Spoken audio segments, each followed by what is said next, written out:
Hey guys. Tonight's we begin with a promise too good to question. You are handed a document, a blessing, a map, maybe a key to salvation itself. The room is warm, the voice is calm, and everyone else already agreed. You hesitate for half a breath, then history nudges you forward. This is the story of clever smiles, official stamps, and the ancient art of separating people from their money without ever raising your voice. You are about to learn how the biggest scams worked precisely because they felt reasonable. So before you get too cozy, take a second to gently tap that new hype button YouTube just added. It really does help little guys like me push through the algorithm. And be sure to like the video and subscribe, but only if you genuinely enjoy this strange little corner of quiet storytelling. Drop a comment with where you're listening from and what time it is for you. It's strangely comforting to know who else is drifting off with us around the world. Now, get comfortable, let the day melt away, and we'll drift back together into the quiet corners of the past. You step into a world where trust is not an abstract idea but a tangible thing, heavy as a coin in your palm. It passes from hand to hand without anyone stopping to weigh it too carefully. You notice this immediately because no one here seems especially cautious. They are alert, yes, suspicious, in the way people always are when survival depends on neighbors, weather, and luck. But they also want to believe. Belief oils the gears of daily life. Without it, nothing moves. You are standing in a marketplace that smells like damp wood, wool, and optimism. Merchants smile with the calm confidence of people who have practiced smiling in mirrors made of polished metal. They speak slowly, clearly, as if clarity itself were proof of honesty. No one calls this a scam. The word does not exist yet. There is no need for it. There is only trade, and trade assumes good faith the way breathing assumes air. Money is scarce, but promises are abundant. A man offers you a document stamped with an impressive seal. He explains that it represents land somewhere far away, land you have never seen and likely never will. The seal looks official enough. It is round, dark, and slightly chipped, which somehow makes it feel more authentic. You nod, because everyone else is nodding. Doubt would be rude here, and rudeness is more dangerous than being wrong. In this world, literacy is power, and power wears robes. Most people cannot read, which makes written words feel sacred. Ink is mysterious. Parchment whispers authority simply by existing. If something is written down, it must be true. After all, who would go through the trouble of writing a lie when lies are so easy to say out loud? This logic is deeply flawed, but it is also deeply human, and it will age very well. You learn quickly that trust travels faster than facts. If a man swears his cousin saw a miracle, that miracle has already happened twice by the time the story reaches you. If a priest confirms it, the miracle now has witnesses, footnotes, and a donation box. Skepticism exists, but it is expensive. It costs social standing, safety, and sometimes teeth. It is much cheaper to go along and hope for the best. Scams thrive here because life itself feels like a gamble. Crops fail without warning. Illness arrives uninvited. Kings change their minds when the ground beneath you is always shifting. A convincing lie can feel like solid stone. Someone offering certainty, even false certainty, is offering relief, and relief is priceless. You notice how often authority is borrowed. A seller mentions a bishop you have heard of. Another references a king you will never meet. Names are currency too, passed around like endorsements. If someone important might approve of this, then surely it is safe. Surely. The lie does not need to be perfect. It only needs to be familiar. There is humor here, dark and unintentional. A man sells protection against dangers no one can see. Another offers maps to places no one can reach. People argue fiercely over the value of objects whose worth exists entirely in agreement. You watch two strangers nearly come to blows over a relic that may or may not be a chicken bone. Both are convinced they are right. Neither considers the possibility that they are both being played. You begin to understand that scams do not rely on stupidity. They rely on structure. on hierarchy, on the simple fact that asking too many questions marks you as difficult. Difficult people do not last long in tight communities. Better to smile, pay, and hope the universe sorts it out later. At night, as candles flicker and deals echo in your thoughts, you realize something unsettling. You would probably fall for most of this, not because you are careless, but because you are tired, because you want things to make sense, because everyone else seems so certain. The best scams feel like participation, not deception. They invite you in, pour you a drink, and let you lie to yourself just enough to make it work. Long before anyone invents a word for being fooled, the machinery is already in place. Trust is the fuel, hope is the engine, and somewhere nearby, someone is counting quietly, very satisfied, as belief changes hands once again. You drift deeper into the medieval market and immediately understand why saints are suddenly very busy. Every stall hums with whispered promises and holy confidence. The air smells like incense, sweat, and wood shavings, which is fitting, because most of what you are about to see used to be wood, will always be wood, and is currently pretending to be divine. Relics gleam from tables like they just finished a long meeting with eternity and decided to sell souvenirs. You stop in front of a man holding a small splinter wrapped in velvet. He tells you it comes from the true cross. Not a cross, the cross, the one.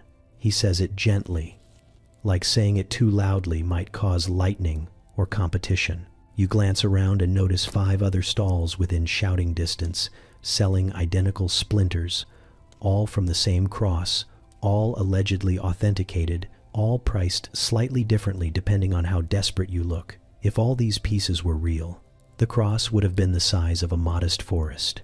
People gather anyway. They always do. A woman presses her palms together and whispers about her sick child. A man with tired eyes asks whether this relic helps with joints, debts, or both. The seller nods enthusiastically, because miracles are very flexible when profits are involved. You realize that no one here is buying wood. They are buying hope, packaged small enough to carry home. Relics are the medieval miracle economy. Saints' bones, saints' teeth, saints' hair, saints' tears if you are lucky, and saints' breath if you are creative. Every fragment promises protection, healing, forgiveness, or at least a feeling that someone important is paying attention. The sellers know this. They do not shout. They murmur. They speak with reverence, because reverence sounds expensive. You watch a priest wander by, frown thoughtfully, and then accept a generous donation to confirm authenticity. His blessing lands softly on the table like a stamp made of prayer. Suddenly the relic weighs more, not physically, but socially. People lean in closer. The price goes up. Authority has entered the chat. Humor bubbles just beneath the surface, though no one laughs. A merchant claims to have a finger belonging to a saint famous for healing blindness. You notice the finger appears suspiciously fresh. Another man offers a vial of holy milk from a saint who lived centuries after dairy preservation was invented. The buyers nod solemnly. Skepticism feels inappropriate here, like questioning a funeral speech. You begin to see how this works. Relics are unprovable by design. No one alive can argue with a saint. No one wants to be the person who says, "I think this is just a stick." Faith does the heavy lifting. Doubt would mean admitting vulnerability, and vulnerability is dangerous in a world already full of plagues, wars, and unpaid taxes. Some relics promise very specific benefits: protection from fire, help with childbirth, guaranteed forgiveness for certain sins, terms and conditions politely ignored. Others are wonderfully vague: general blessings, improved fortune, spiritual alignment. These are the best sellers because they never technically fail. If nothing happens, the miracle simply worked quietly. You watch a man buy a relic and immediately stand straighter, like confidence alone might heal him. For a moment, you almost believe it could. That is the dangerous part. Placebo has always been powerful, especially when wrapped in gold thread and approved by someone wearing robes. Behind the scenes, supply chains hum. Bones are borrowed, purchased, stolen, duplicated. A saint conveniently acquires extra limbs when demand spikes. Entire monasteries quietly specialize in relic production, carving, aging, and packaging holiness with impressive efficiency. No one talks about it openly. Everyone benefits. Pilgrims arrive, donations flow, questions stay polite. Then there are the outright fabrications. The holy spoon that fed a saint soup once, the rock that listened to a prayer, the candle that allegedly cried. These sell surprisingly well. You suspect this is because the line between sacred and absurd is thin, and people would rather lean into wonder than admit confusion. You notice how splinters become stories. Stories become traditions. Traditions become truth. By the time doubt catches up, generations have passed and buildings have been paid for. The relic does not need to be real. It only needs to last longer than scrutiny. As you leave the market, pockets lighter, head full, you understand why fake relics thrive. They do not promise perfection. They promise comfort. In a world that offers very little control, a small piece of claimed holiness feels like insurance. Even if it is just wood, it is wood that listens. You kneel because everyone else is kneeling, and because stone floors have a way of persuading you to comply.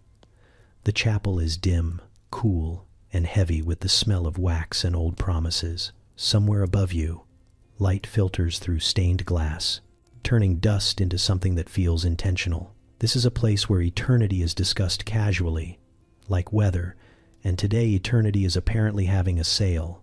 A man stands at a table near the altar, not shouting, not pleading, just calmly arranging papers. He is dressed well enough to suggest authority, but not so well that he looks unapproachable. The papers are indulgences. You know this because he tells you, gently, patiently, as if explaining a menu. Each one is written in careful Latin, stamped with official seals, and priced according to the severity of your spiritual situation. Minor sins are affordable. Major ones require deeper pockets and fewer follow-up questions. You watch people approach him the way they approach doctors. Nervous, hopeful, already halfway convinced this will work. Coins clink into a box. Ink dries. Names are recorded. The transaction is quiet and efficient. There is no thunder, no choir of angels, just paperwork. Heaven, it turns out, runs on documentation. The indulgence promises a reduction in time spent suffering after death. Not forgiveness exactly, that would be too generous, but a discount. Think of it as spiritual fast-tracking. You are not escaping consequences. You are merely shortening them, which somehow feels more responsible. You are still accountable, just less inconvenienced. The brilliance of this system is that it cannot be tested. No one comes back to complain. There are no customer reviews. If nothing changes in your life, that is expected. The benefit is deferred, like a very long-term investment with no maturity date. Faith fills the gap where evidence would normally live. You glance at the text as someone hands over payment. The language is precise, legalistic, and impressively vague. It references authority stretching back to saints, apostles, and ultimately someone who definitely cannot be questioned. The seal alone carries more weight than most people here ever will. Ink has power. Ink endures. Ink remembers you when no one else does. The humor of it all sits uncomfortably in your chest. You are watching guilt turned into a commodity, sorted by severity, and sold in bulk. There are even whispers of special editions, limited indulgences for festivals, group rates for families. Somewhere, a mind very good at logistics has realized that fear scales beautifully. You notice how no one calls this corruption. They call it mercy. Mercy with structure, mercy with receipts. The church insists this is about compassion, about easing the burden of souls. And maybe, for some people, it is. The feeling of relief after purchasing an indulgence is real. Shoulders drop, breathing slows. If peace arrives, even temporarily, who are you to argue with the method? Still, something about the process feels transactional in a way prayer never does. You are not asking, you are paying. The difference matters, even if no one wants to say it out loud. Questions are discouraged, not through force, but through tone. Doubt here feels like a failure of manners. You watch a poor man hesitate, counting coins that represent meals. He looks up at the indulgence, then at the box, then back at the indulgence. Eventually, he pays. The relief on his face is immediate. And that is what makes this so effective. The system works because it meets people where they are most vulnerable, then offers a solution that looks official enough to trust. Somewhere behind the scenes, the funds are being tallied. Cathedrals rise. Art is commissioned. Authority expands. All funded by the quiet panic of people who just want to believe they will be okay in the end. You realize that indulgences are not sold with threats. They are sold with reassurance. Hell is implied, but heaven is the product. As you stand to leave, the paper still warm in your memory, you understand why this spreads so quickly. It gives shape to fear. It gives language to anxiety. It turns the unknowable into something you can hold, file, and prove you addressed responsibly.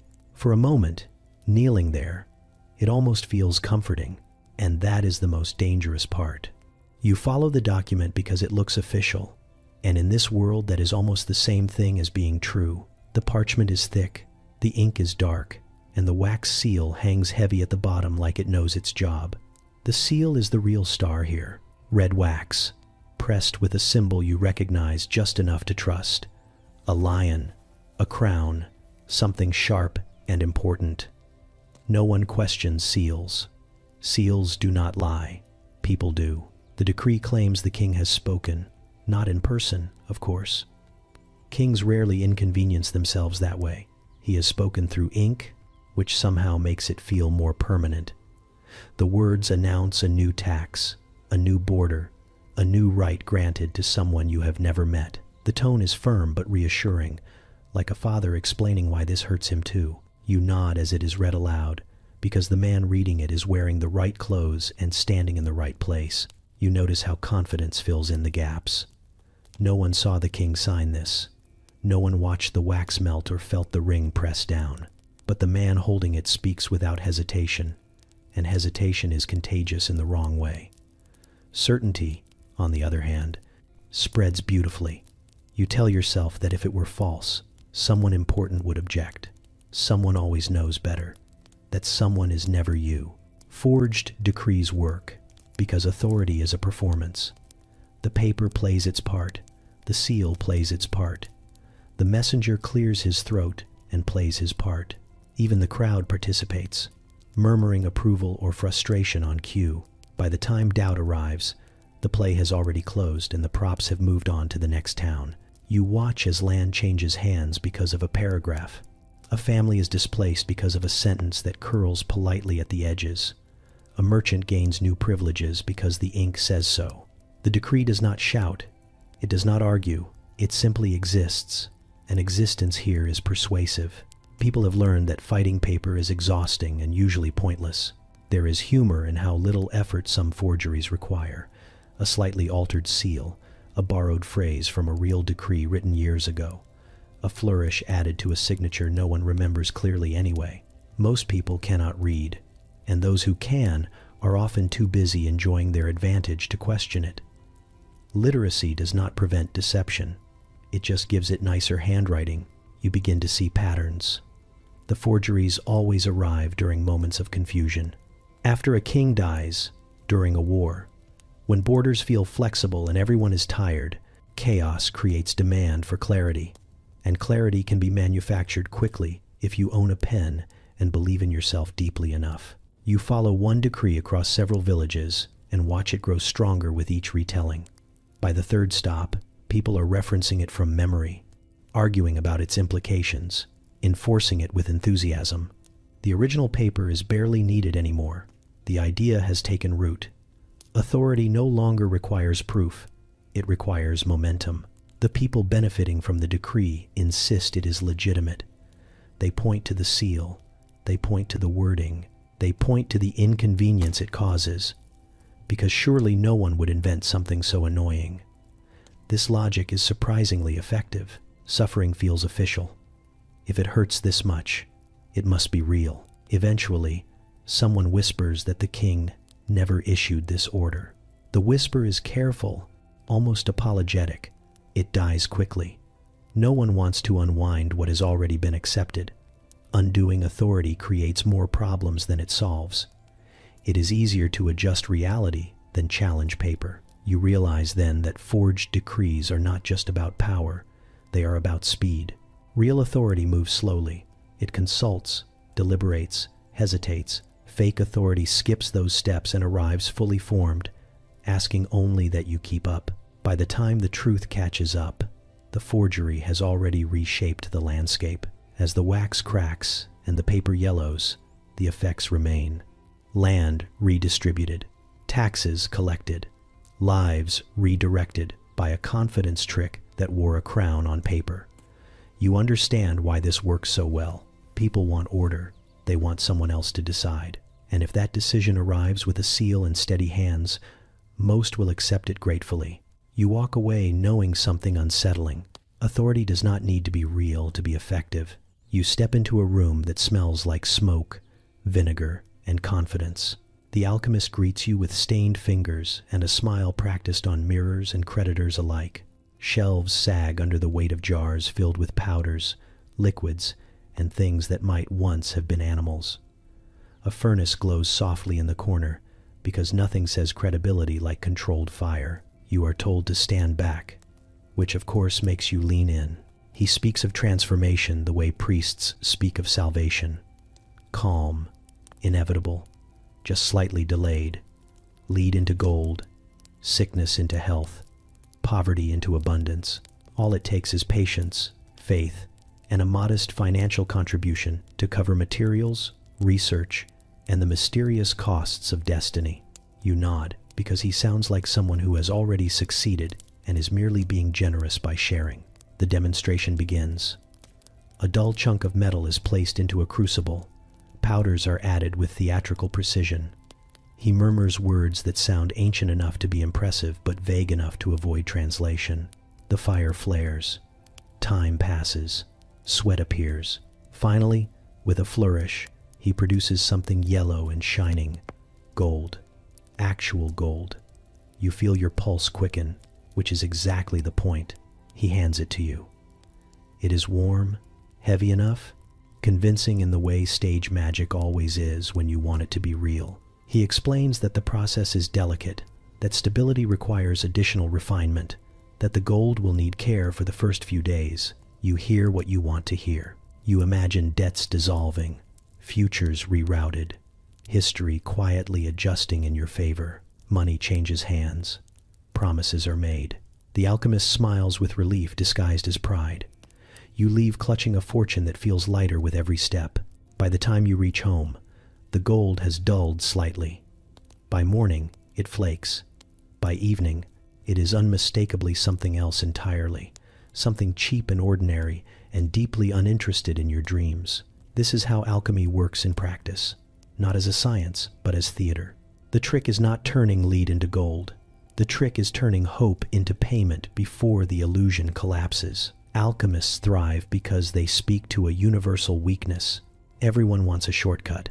Everyone wants proof that the universe can be negotiated with, if only you know the right words. Some alchemists believe their own act. These are the most convincing ones. They chase formulas obsessively, filling notebooks with diagrams and theories, always one step away from breakthrough. They sell partial successes, prototypes, early access to enlightenment. When it fails, they blame impurities, planetary alignments, or insufficient belief. Failure is never the process. It is always the conditions. Others know exactly what they are doing.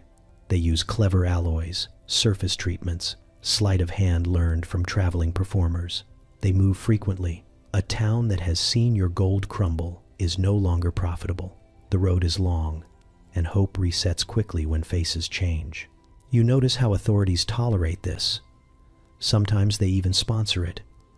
Kings fund alchemists quietly, dreaming of endless wealth without taxes or mines. When nothing comes of it, the experiment is forgotten, the alchemist dismissed, occasionally imprisoned, rarely executed. Everyone pretends this was serious research, because admitting you were fooled by a man with a furnace is bad for morale. There is humor in the repetition. The same promises, the same symbols, the same desperate investors. The philosopher's stone is always almost finished. Immortality is always one adjustment away. Gold is just around the corner, currently evaporating in someone else's hands. You begin to see alchemy less as fraud and more as a mirror. It reflects exactly what people want to believe. That effort can be skipped. That nature can be convinced. That wealth is hiding in plain sight, waiting for the clever or the faithful. The gold does not need to last. The idea does. Long after the fake gold has turned to dust, the story lingers. You almost had it. It nearly worked. If only one variable had been different, this keeps the cycle alive. This is why alchemists never run out of customers. You leave the workshop poorer, wiser, and oddly sympathetic, because for a moment, standing by that fire, watching metal glow, you believed. And belief, like gold, has always been easy to spend and hard to keep.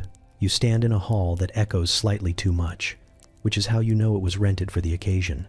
Banners hang from the walls bearing symbols no one quite recognizes, but everyone politely pretends to. A man in polished armor adjusts his posture like he is still getting used to the weight of importance.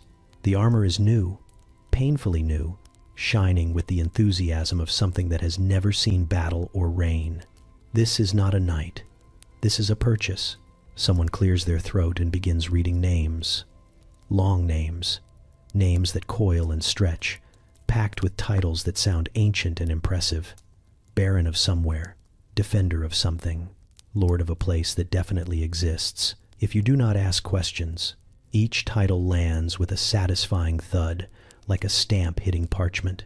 The crowd murmurs approval, because murmuring is cheaper than verifying. You quickly learn that nobility, like gold and holiness, can be manufactured. All it requires is money, witnesses, and the confidence to act offended if challenged. There are men here who owned nothing last year and now insist on being addressed with reverence. Their posture has changed. Their voices have slowed. They have discovered that authority is a costume, and costumes work best when everyone agrees not to laugh. The seller of titles is smooth. He wears robes that suggest education but not labor. He explains lineage in a way that sounds convincing unless you have a chart and several uninterrupted afternoons. Lost bloodlines are rediscovered. Forgotten branches of noble families are conveniently traced to whoever can afford the research. History, it turns out, is flexible if you pay for the right ink. You stand beside a man being knighted who looks deeply relieved. Not proud, not joyful, just relieved. As if this title finally explains why he always felt entitled to more space, more respect, more silence when he spoke. The sword taps his shoulders gently, ceremonially. No vows of service are required. No battlefield awaits. This is knighthood without inconvenience. The humor is subtle but constant. A knight trips slightly over his own cape. Another practices looking stern and settles instead on confused. A newly minted lord mispronounces his own title and quickly corrects himself with a cough. Everyone pretends not to notice. Pretending is the foundation of the entire operation. Fake nobility thrives because hierarchy is comforting. It tells people where they belong and who they should listen to. For those who feel overlooked, a title feels like proof that the world made a mistake earlier and is now correcting it. You are not insecure, the title whispers. You are simply under-acknowledged. No one here asks what responsibilities come with these honors. Responsibility is not part of the package. The appeal is the appearance of permanence. Titles feel solid. They suggest lineage, destiny, a story that began before you and will continue after. For people tired of being ordinary, this is irresistible. You notice how easily others comply. Servants bow a little deeper. Merchants speak a little softer. Even skeptics hesitate, because challenging a title risks social friction, and friction is exhausting. It is easier to accept the fiction and move on. Some of these invented nobles will carry their titles to the grave. They will be carved into tombstones. Their children will inherit them and defend them fiercely. Give it a generation, and the lie becomes tradition. Give it two, and questioning it becomes rude. Authorities know this happens and often tolerate it. Sometimes they benefit, Selling titles raises funds. Invented nobles owe loyalty to the system that created them. Everyone wins, except accuracy, which has never had much political power. You realize that fake knights are not pretending to be brave. They are pretending to be validated. The armor is not for protection. It is for reassurance. It tells the world and themselves that they matter in a way that cannot be argued with easily. As the ceremony ends, applause fills the hall. It sounds genuine. People like stories with clear roles. Lords, knights, commoners. It simplifies things. Complexity fades under pageantry. You step outside into the ordinary street, where titles dissolve quickly in mud and noise. But for those who paid, the illusion holds. They walk taller. They speak slower. They have purchased a version of themselves they always wanted to be. And as you watch them disappear into the crowd, you understand something quietly unsettling. Status is one of the easiest things to sell, because it costs nothing to produce and everything to question. You enter the monastery expecting silence, and you get it.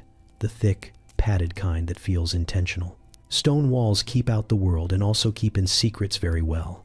The air smells like beeswax, old books, and something faintly herbal, which you are told is the scent of devotion.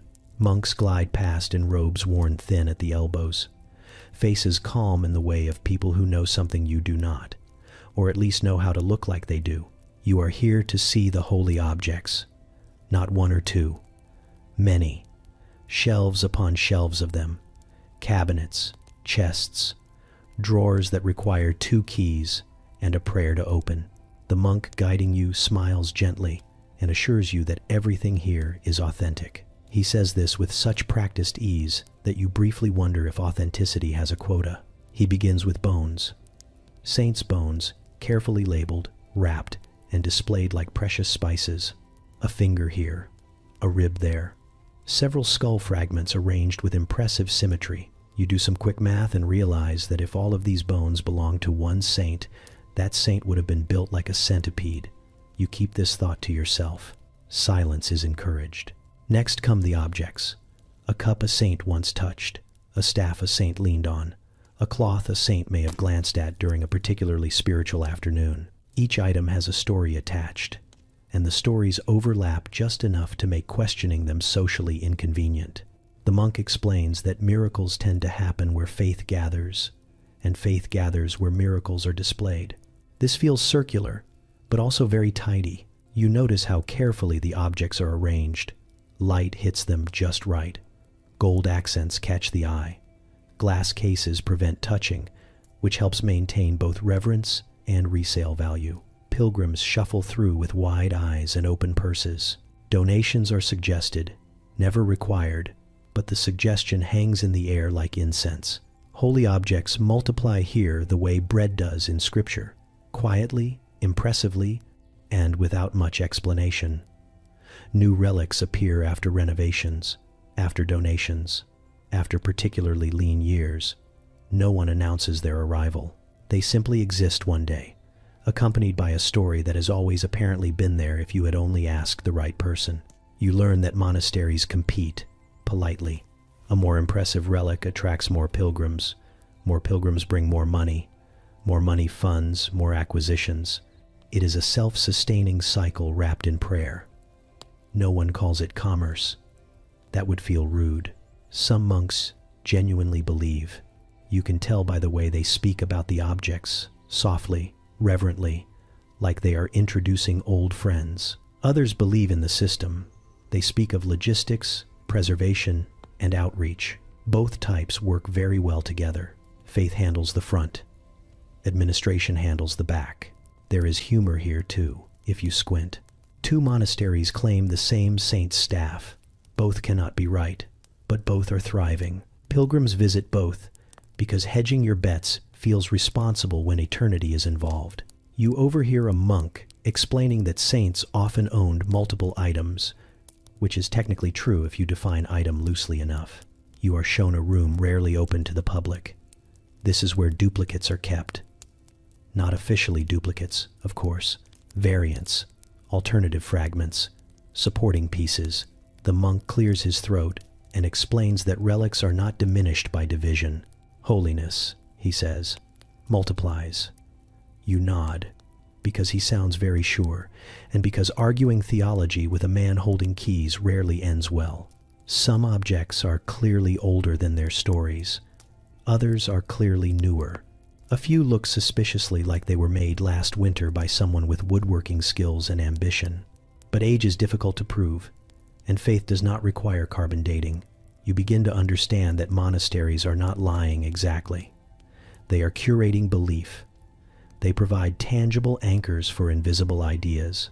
People want to see faith, to touch it, to know it exists somewhere specific. A monastery that can offer that will never be empty. As you leave, the monk reminds you that donations help preserve these treasures for future generations. He says this kindly, sincerely. You give something because you enjoyed the tour and because part of you wants the system to keep working.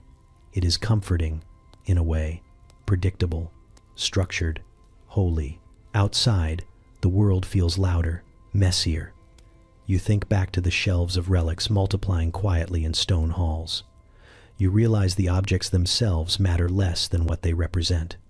Stability, meaning, a promise that someone, somewhere, has kept track of the important things. And as long as that promise holds, the holy objects will continue to appear, neatly labeled, endlessly convincing, and always just enough to go around. You lean over a table where a map is spread flat, its edges curled from importance rather than age. The paper smells faintly of ink and ambition. Rivers curve gracefully across the surface. Forests cluster politely, and borders sit exactly where they ought to, according to someone who sounds very sure of themselves. The man beside you traces a finger along a line and tells you this land is fertile, peaceful, and available, which are three words that rarely travel together without supervision. Maps are persuasive because they look calm. They present the world as organized, measured, obedient to rulers and pens. The hills do not argue. The swamps do not complain. Everything fits neatly into inked shapes, and that alone feels trustworthy. You find yourself nodding, because the map does not stutter or hesitate. It just exists, quietly insisting that reality should match it eventually. The land being sold is far away, far enough that you cannot easily check it, far enough that stories fill the distance. The seller describes rolling fields, clean water, and friendly locals who will definitely respect your claim once you arrive with the proper documents. He speaks of opportunity with the ease of someone who will not be joining you on the journey. You notice how flexible boundaries are. A border shifts slightly depending on who is asking. A forest grows or shrinks with the price. A river conveniently changes direction between editions. Maps are redrawn often and questioned rarely. If two maps disagree, the newer one usually wins, especially if it is cleaner. Land scams work because land feels solid. You can picture it. You can stand on it in your mind. Owning land means permanence, stability, a future that stays put. When someone offers that in a world constantly rearranging itself, it is hard not to listen. You watch a deal unfold. A buyer hands over coins. A document is signed. A seal is pressed. Ownership is declared with a confidence that would be impressive if it were not so portable. The buyer smiles, already imagining fences, crops, maybe a house with a roof that does not leak. The seller smiles too, but for different reasons. Later, you hear stories. The land is underwater half the year. The locals do not recognize the borders. Someone else owns it. Or several people do, depending on which map they trust. The buyer arrives with papers and confidence and is met with confusion, hostility, or laughter. The map does not help then. It never does. Sometimes the land exists exactly as promised. It is just already claimed by a lord, by a monastery, by a village that has been there longer than anyone remembers.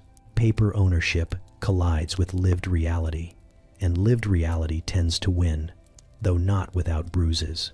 You notice how sellers deflect responsibility. They sold land on paper, not experience. The map was accurate at the time, which is a wonderfully elastic phrase. Circumstances change, rivers flood, borders move, kings die. None of this is their fault. They provided information, not guarantees. There is humor in the precision of the deception.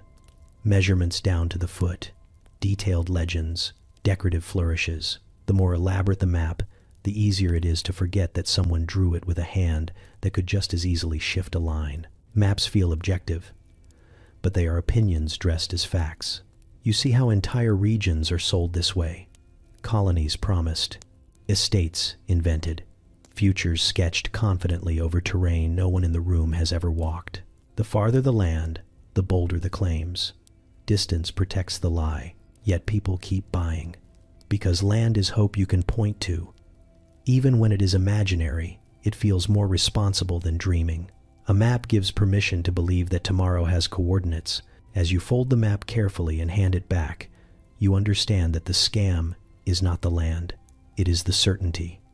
The promise that the world can be flattened, labeled, and owned without complication. Maps do not lie because they are evil. They lie because you want them to. You sit on a hard wooden bench that has been worn smooth by centuries of nervous shifting. The courtroom smells like ink, dust, and old authority. Light filters in through high windows, catching motes of dirt that drift lazily, unconcerned with justice. At the front of the room, a judge presides with the expression of a man who has already decided that truth is inconvenient, but procedure is comforting. One by one, witnesses are called. Not neighbors, not passers-by, professionals. Men who make their living remembering things that never happened.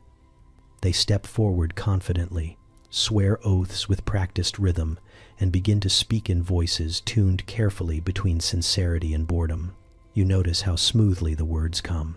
No pauses. No searching for memory. These stories have been told many times before. The first witness describes an event in exquisite detail. The weather, the time of day, who stood where, what was said. He remembers colors, gestures, even expressions on faces that should have been forgettable. It is impressive. It is also impossible. You were there that day, and none of this occurred. But the witness does not look like a liar. He looks like a craftsman. You glance around the room. The clerk writes steadily. The judge nods. The opposing party frowns at exactly the right moments. Everyone is playing their role, and the script is familiar enough to feel safe. Truth is not the goal here. Resolution is. Courts do not exist to uncover reality. They exist to conclude disputes in a way that feels official. Another witness steps forward and confirms the first story perfectly, down to the angle of the sun. This is not coincidence. This is rehearsal. Their memories align like documents copied from the same source. Consistency is valued more than accuracy. Two identical lies beat one messy truth every time. You begin to understand how this works. Witnesses are paid, fed, protected. They are reliable. Real witnesses are unpredictable. They forget details, get emotional, contradict themselves. Professional witnesses are clean. They deliver exactly what is required. Nothing more, nothing less. There is humor in the seriousness with which everyone treats this performance. Objections are raised. Clarifications requested. The witness adjusts a detail slightly, like an actor responding to direction. The court hums with the quiet satisfaction of a machine running as intended. You feel a flicker of frustration, but it is muted by the weight of the room. Challenging this would require evidence, influence, and stamina. You have none of those. The witnesses have credentials, experience, and the confidence that comes from knowing the system prefers them. The judge thanks the witness for his service to truth. The phrase lands oddly in your ears. Truth, here, is something that can be served like a document or a meal. It is not something you discover. It is something you present. You notice how memory itself has become a commodity. These men are not just lying. They are selling certainty. They provide a version of events that fits neatly into legal frameworks. No loose ends. No ambiguity. The past becomes orderly under their care. When the verdict is delivered, it feels inevitable. The ruling is read aloud, inked, sealed. Reality adjusts to match it. Land changes hands. Blame is assigned. Consequences unfold. The witnesses step away, already forgetting the story they just told, because they will tell another tomorrow. As the room empties, you sit for a moment longer. You realize that the most unsettling part is not the dishonesty. It is how calm it all feels. No shouting, no chaos. Just quiet agreement that this version of events will do. Outside, life continues. People argue about prices, weather, neighbors. None of them know that history was rewritten a few steps away by men who specialize in remembering convincingly. You stand and leave the courtroom, carrying the understanding that in places like this, facts are negotiable, memory is rentable, and justice is often just the best story told with a straight face. You step into a counting house that smells faintly of ink, wool, and confidence that has never touched a battlefield. The walls are thick, the doors reinforced, but the real security lives on the tables. Ledgers, rows of careful handwriting, columns that promise order in a world allergic to it. Somewhere in this room, wealth exists without being visible, and that alone feels like sorcery. The banker greets you warmly, because warmth suggests trust, and trust is the real deposit here. He explains that carrying coins is dangerous, heavy, inconvenient, likely to attract the wrong kind of attention from men with knives and flexible morals. Instead, you can leave your metal here and carry paper. Paper that says you own something somewhere else. Paper that weighs nothing and somehow means everything. You watch as coins are counted, weighed, inspected, then locked away. The sound is satisfying, solid, reassuring, but the magic happens afterward. When the banker writes your name into a book and hands you a note, the note is small, neat, and unremarkable. And yet, with it, you can buy grain, hire guards, or fund a voyage without touching a single coin again. Wealth has become an idea. This is how money starts to move faster than metal. Letters of credit pass between cities. Promises cross borders. A merchant in one town honors a mark made by a man he has never met because the mark is familiar, because it looks official, because everyone else accepts it. The system feeds itself. You notice how rarely the coins are actually retrieved. Most transactions cancel each other out in ink. One debt offsets another. Balances shift. The metal sits quietly in vaults, bored and unnecessary. The banker smiles when you ask about it and explains that movement is inefficient. Paper is elegant. There is humor in how serious everyone pretends this is not a gamble. The banker insists the funds are safe. Even as he lends them out multiple times to multiple people, he assures each borrower that their credit is solid, because solid is a feeling, not a measurement. As long as no one panics at the same time, everything works beautifully. And panic, of course, is bad for business. You follow a transaction from one city to another and watch it transform. A letter becomes a signature becomes a promise becomes a debt. The original coins are never mentioned again. They might as well be mythological at this point. Dragons sleeping under stone. Banking schemes flourish because they solve a real problem and create a new one quietly on the side. They allow trade to expand beyond physical limits. They also allow risk to multiply invisibly. When it works, it looks like genius. When it fails, it looks like a riot. You hear whispers of bankers overextending, of loans stacked on loans, of fortunes built on confidence alone. Kings borrow for wars they cannot afford. Merchants speculate on shipments that have not arrived. Everyone assumes tomorrow will behave itself. Tomorrow rarely agrees. Still, people line up. Because this system feels modern, clean, intelligent. It makes the world seem manageable. You can own things you cannot touch. You can lose things without ever seeing them. It all happens quietly, politely, behind closed doors. When a bank collapses, it collapses loudly. Crowds gather.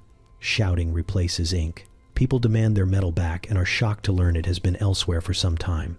The ledgers suddenly feel less comforting. The banker looks smaller. Confidence evaporates faster than trust ever did. But even then, the idea survives. New banks open. New notes circulate. The language adjusts. Safeguards are promised. Everyone insists this time is different. It always is, briefly. As you leave the counting house, you realize you have witnessed something powerful. Money no longer needs to exist to control lives. It only needs to be believed in. Metal was heavy. Belief is light, portable, and dangerously efficient.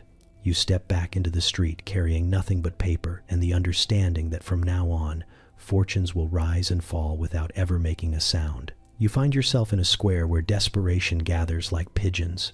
People linger longer than they meant to, leaning on canes, clutching ribs, rubbing joints that have memorized pain. At the center stands a table draped in cloth, and behind it a man who looks like health itself decided to grow a beard and start talking. His voice is smooth, confident, and just loud enough to carry hope without sounding like effort. He calls his product a cure, which is a bold word here. Cures are rare. Illness is common.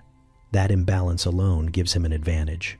He holds up a small bottle filled with something cloudy and explains that it was discovered through ancient wisdom, foreign knowledge, or divine inspiration, depending on which story lands best with the crowd.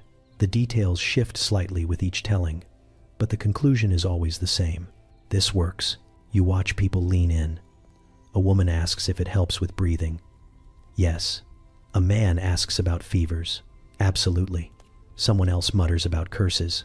The seller pauses thoughtfully, then nods. Especially curses.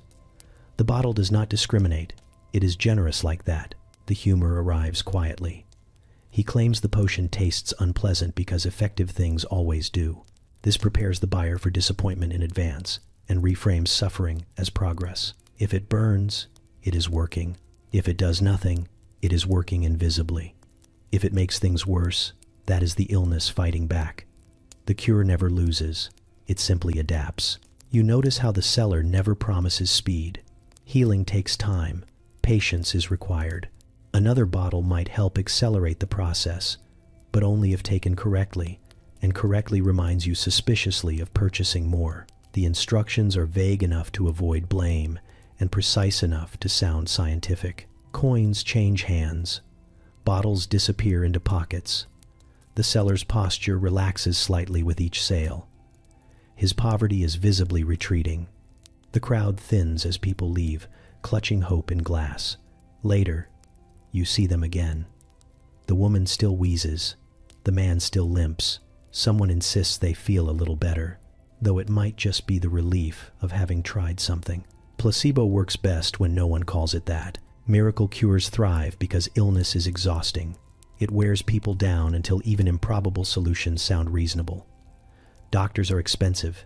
Time is unreliable. Faith is faster. A bottle you can hold feels more actionable than a diagnosis you cannot afford. You learn that sellers often believe in their cures at first. They notice coincidences. Someone recovers naturally and credits the potion. Someone else stops complaining. The seller's confidence grows, fed by selective memory and louder success stories. Failures are quieter. They go home and rest. There is a rhythm to the pitch. Testimonials come first. A friend healed, a cousin restored, a stranger dramatically improved but sadly moved away. Proof exists, just not nearby. The crowd nods, because distance is an excellent substitute for evidence. Authorities sometimes intervene, occasionally. When they do, the seller disappears for a while and returns under a new name with the same bottle and a slightly different story. Illness does not keep records, neither do most people. You notice how language does the heavy lifting. Natural, traditional, proven, ancient. These words mean very little and feel like a lot. They sound safer than whatever caused the illness in the first place. Unknown remedies feel better than known suffering. As the day wears on, the seller packs up, lighter in spirit and heavier in purse. The square empties. Life resumes its uncomfortable baseline. The cures are taken faithfully, then forgotten quietly. You realize that miracle cures do not need to heal bodies to succeed. They only need to move money from the sick to the confident. They offer control in situations where control is scarce. Even a false solution feels better than none. In the end, the only visible recovery is the seller's circumstances. He walks away upright, unburdened, already planning the next town, and the crowd, still aching, returns home with empty bottles and the lingering sense that at least they tried. You walk through an arched doorway that smells like chalk, damp stone, and ambition wearing borrowed robes. Above you hangs a banner with Latin words long enough to feel important and vague enough to discourage translation. This, you are told, is a university. Not the kind with traditions or students who ask questions, but the kind that understands the market. Knowledge is slow. Credentials are fast. Inside, men sit on benches pretending to listen. Some nod thoughtfully. Others squint at parchment like it might blink first. A few hold books upside down with remarkable confidence. No one corrects them. Correction would interrupt the illusion, and the illusion is the product. A man at the front speaks in a voice designed to sound scholarly. He uses phrases like classical wisdom and established authority. He references thinkers everyone has heard of and ideas no one plans to check. The lecture lasts just long enough to justify the fee. Understanding is optional. Attendance is not. You quickly realize that this place does not teach. It confers. Degrees are granted not for mastery, but for payment, posture, and the ability to sit still long enough to look serious. The curriculum is flexible. Law, medicine, philosophy, theology. You choose what sounds most impressive in your social circle. The price adjusts accordingly. You watch a man sign his name with an X and receive a certificate declaring him educated. The ink dries. Applause follows. No one laughs, because everyone here understands the arrangement. This is not about learning. It is about legitimacy. Fake universities thrive because education has become a symbol. A degree suggests competence without requiring demonstration. It opens doors, settles arguments, and ends conversations. If you have the paper, you have the authority. If you have the authority, no one asks whether you earned it. The humor sits in the details. Professors who cannot read fluently lecture on texts they have never opened. Graduates mispronounce their own titles with pride. A man introduces himself as a doctor of something he cannot spell. The room nods respectfully. Respect is contagious when no one wants to be the first to doubt. These institutions advertise discreetly.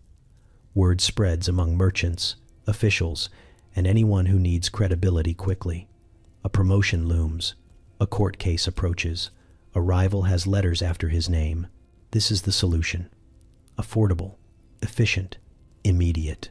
You notice how carefully the process mimics real education.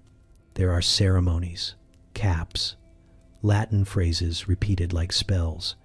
Ritual creates memory, and memory creates belief. By the time the degree is handed over, it feels earned simply because effort was simulated convincingly. Authorities sometimes object, but enforcement is inconsistent. Many officials purchase their own credentials this way.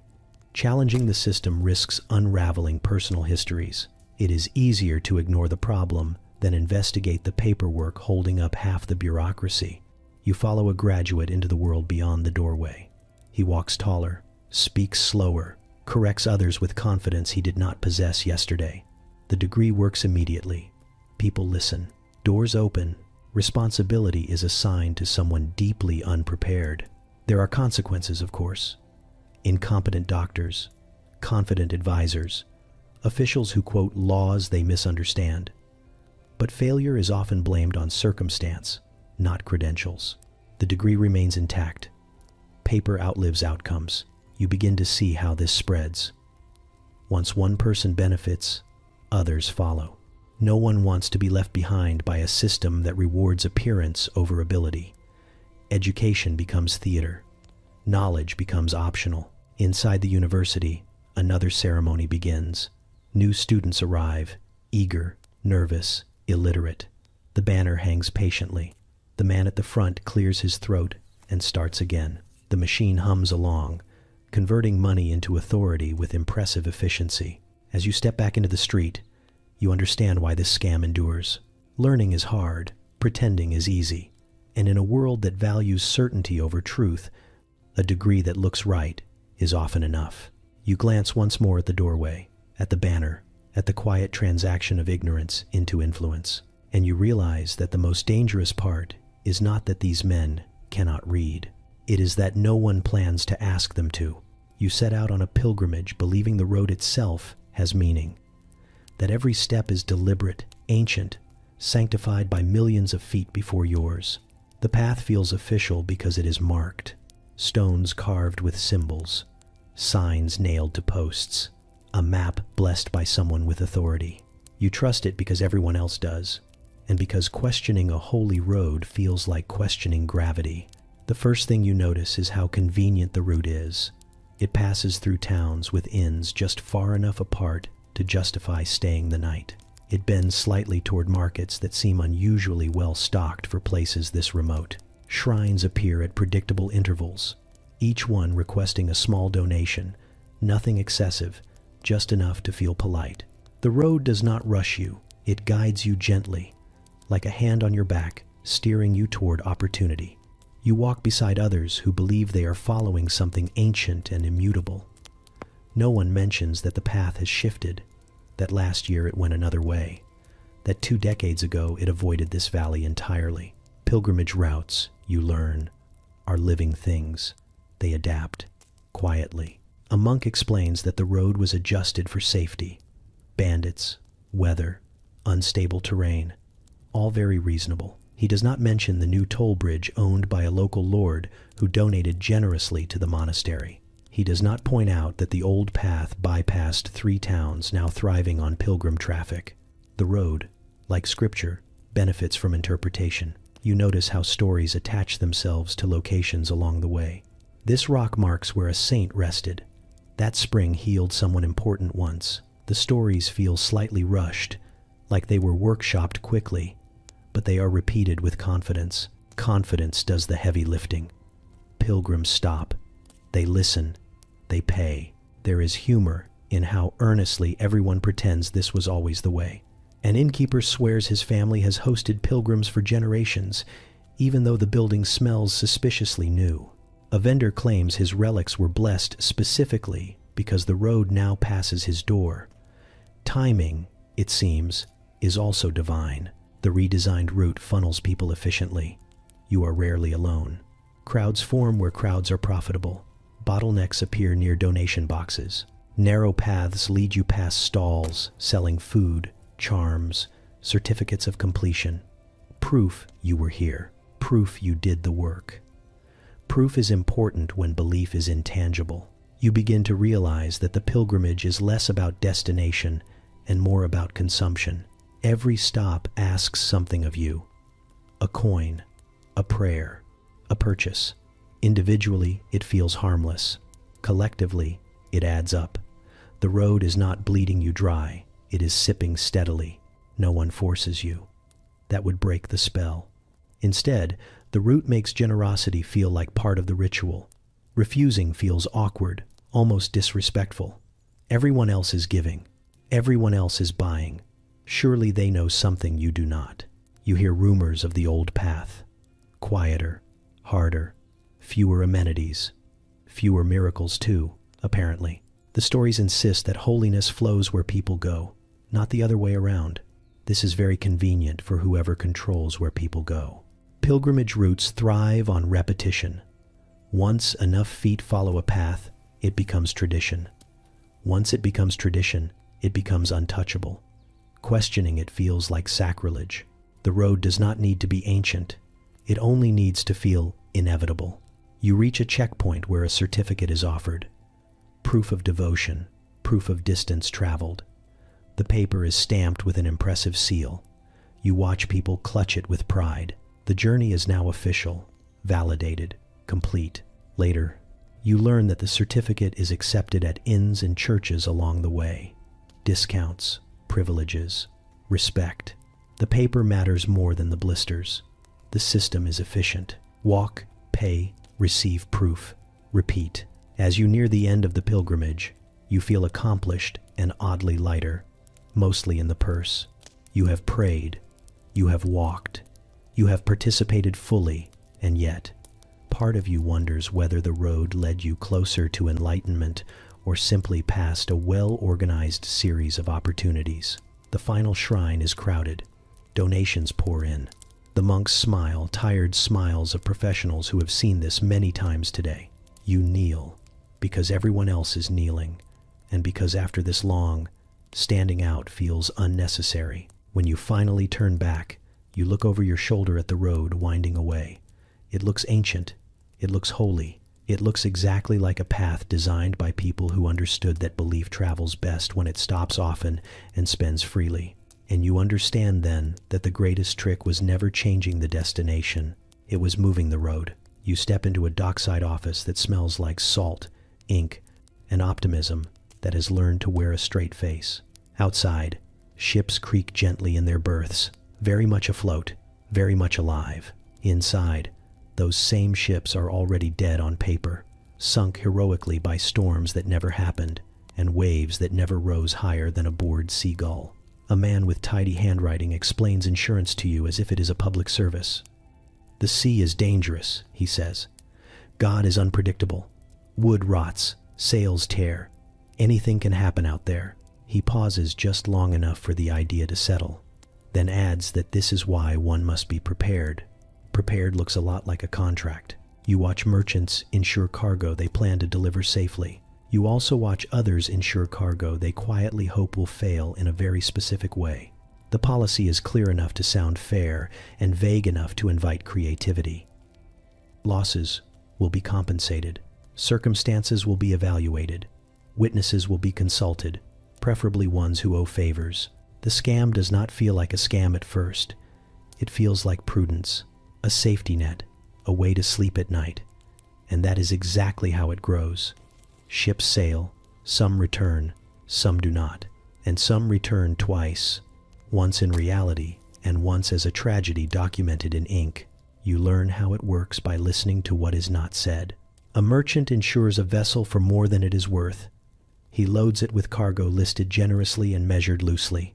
The ship departs. Somewhere along the route, nothing happens at all.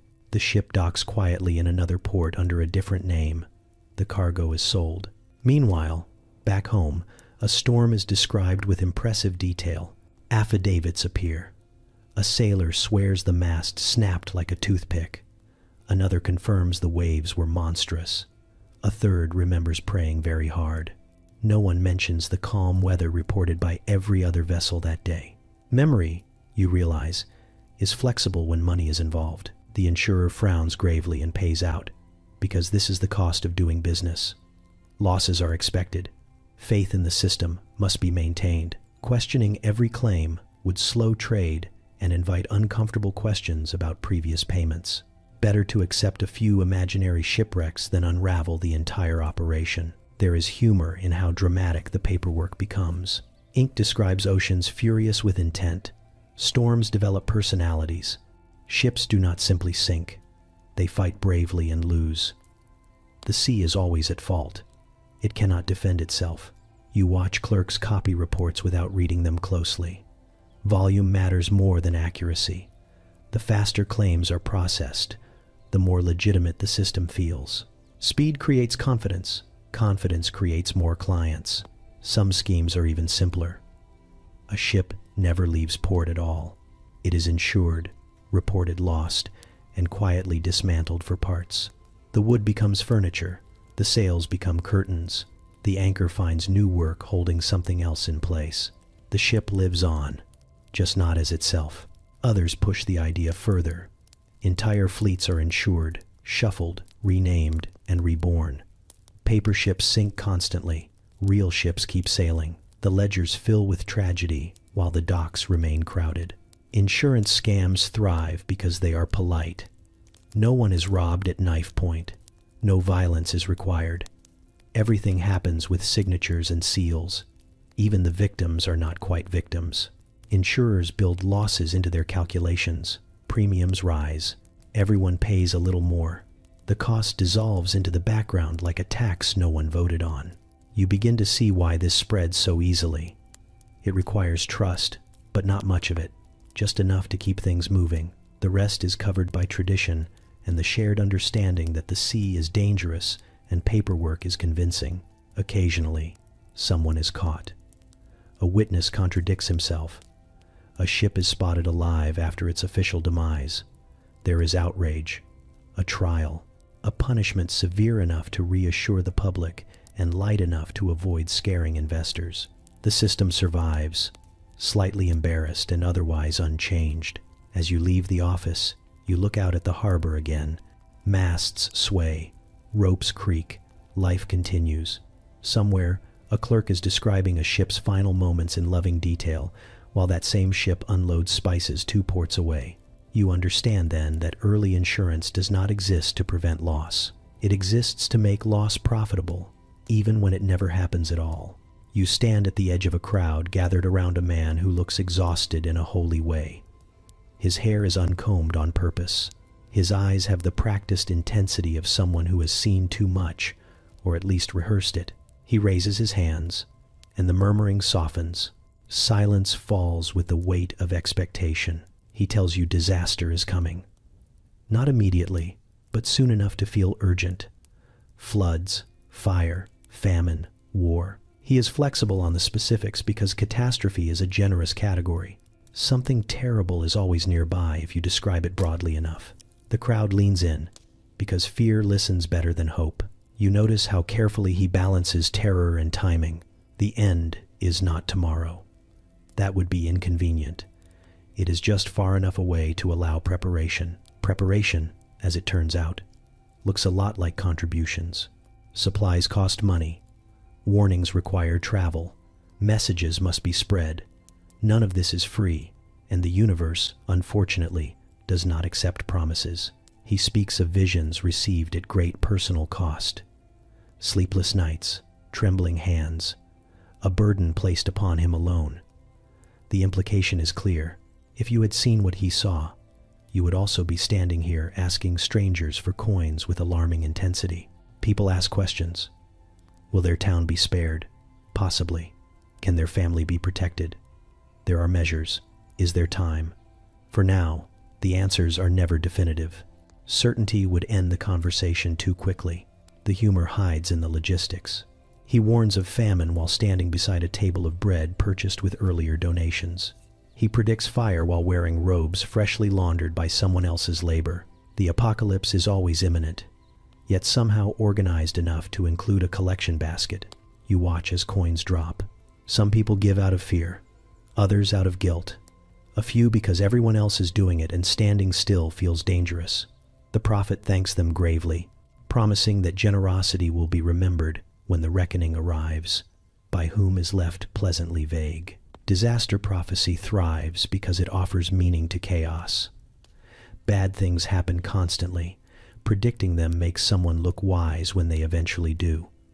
If nothing happens, the explanation is simple. The donations worked. Catastrophe was averted. Everyone wins, especially the prophet. You learn that predictions are adjusted quietly over time. Dates shift. Details evolve. New revelations clarify earlier misunderstandings. Memory is cooperative when survival is the theme. No one wants to admit they paid to avoid a future that never existed. There is a rhythm to the speech. Build tension. Pause. Offer relief. Repeat. The relief is always conditional. Stay vigilant. Keep giving. Remain faithful. The threat never fully resolves, because resolution would end the income stream. You notice that the prophet is rarely alone. Assistants move through the crowd, nodding sympathetically, collecting offerings, distributing pamphlets. Organization gives legitimacy. If this were nonsense, surely it would look messier. Authorities sometimes tolerate these figures. Fear is useful. It keeps people compliant. Occasionally, a prophecy sparks unrest, and the prophet is asked to relocate, which he does readily, carrying his message to a fresh audience with fewer questions. You follow the crowd as it disperses. Some look shaken, some comforted, a few energized by the sense that they are part of something important. Believing you are warned feels better than believing you are helpless. Later, when a storm floods a nearby field or a disease spreads through the region, people remember the words. They forget the timing. They forget the specifics. They remember the feeling of having been told. That memory is enough to justify future donations. You begin to understand that prophets selling disaster are not predicting the end of the world. They are managing anxiety. They convert uncertainty into a transaction. Pay now, worry later. As the sun lowers, the prophet packs up. The world has not ended today, which is ideal. Tomorrow remains available for alarm. He walks away heavier with coin and lighter with responsibility. You stand where he stood and look at the sky. It is unchanged. Clouds drift. Birds argue. Life continues with no awareness of the schedule it was supposed to follow. And you realize that the true prediction was never about disaster. It was about how easily fear opens wallets when it wears the mask of salvation. You hear it before you see it. The wrong sound. Coins should sing when they meet stone. A bright, honest ring that tells you weight and metal agree with each other. These do not. They land with a dull clack, like a promise clearing its throat. No one says anything at first. Silence is safer than accusation. You are in a market where money has begun to misbehave. Merchants weigh coins twice, then a third time just to be polite. Fingers linger longer than necessary, nails scraping edges, eyes narrowing at surfaces that look right but feel slightly offended by inspection. Trade slows, voices lower, trust tightens. The counterfeiters are not artists chasing beauty. They are engineers of doubt. Their coins are almost correct, close enough to pass in poor light or busy hands. A little less silver, a little more hope. They understand that perfection would attract scrutiny, but plausibility slides through unnoticed. You watch a baker refuse a handful of coins and immediately lose a customer. The customer argues. The baker shrugs. Hunger meets suspicion, and neither wins. This is how entire regions begin to wobble, not with violence, but with hesitation. Counterfeit coins spread faster than truth because they look like truth. They carry familiar faces, familiar symbols, the comforting weight of habit. Kings stamped their authority onto metal, believing it would last forever. The counterfeiters stamp doubt onto the same surface and watch authority flinch. You follow the trail backward. It leads away from the market into workshops that smell like smoke and secrecy. Here, molds are pressed, metals melted, edges filed just enough to suggest wear. The work is careful, repetitive, almost devotional. These people are not stealing coins. They are manufacturing confusion. The humor, if it can be called that, lives in how quickly blame travels. Merchants accuse peasants. Peasants accuse travelers. Travelers accuse foreign lands. Borders tighten. Prices rise. Everyone agrees something is wrong, and no one agrees who caused it. The counterfeiters are invisible by design. You notice how rulers respond. Some issue new coins with grander designs and heavier weight. Others recall old currency, plunging markets into chaos overnight. A few blame conspiracies and execute the wrong people publicly, hoping fear will stabilize what confidence no longer can. Nothing works immediately. Once doubt enters circulation, it does not obey decrees. People hoard good coins and spend bad ones. Quality disappears from the streets.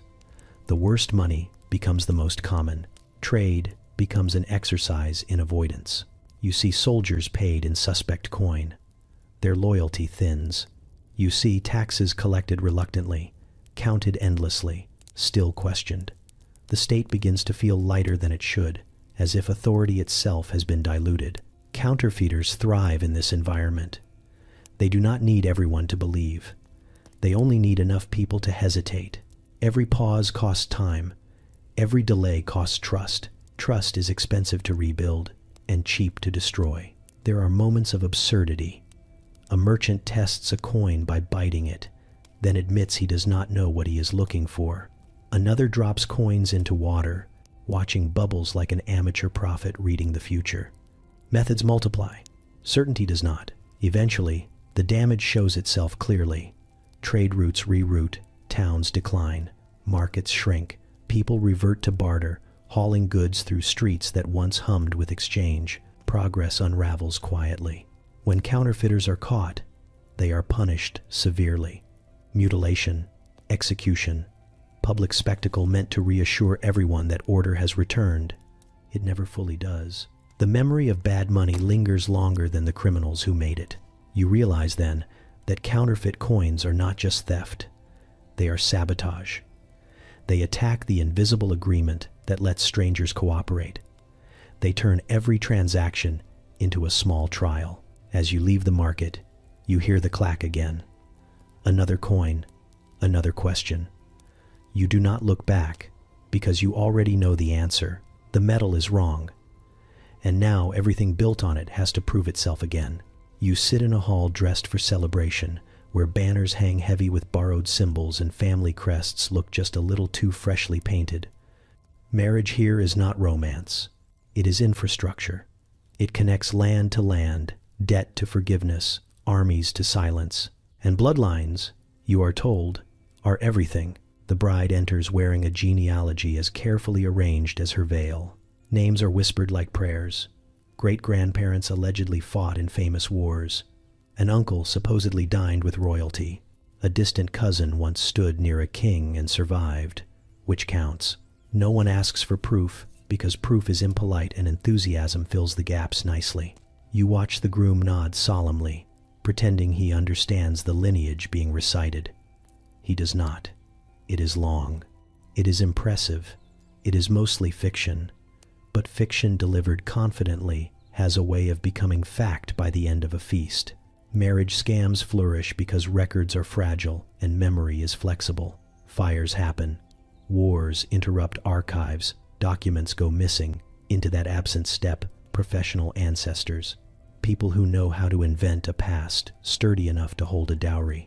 You learn that entire families are constructed on parchment. Seals pressed into wax.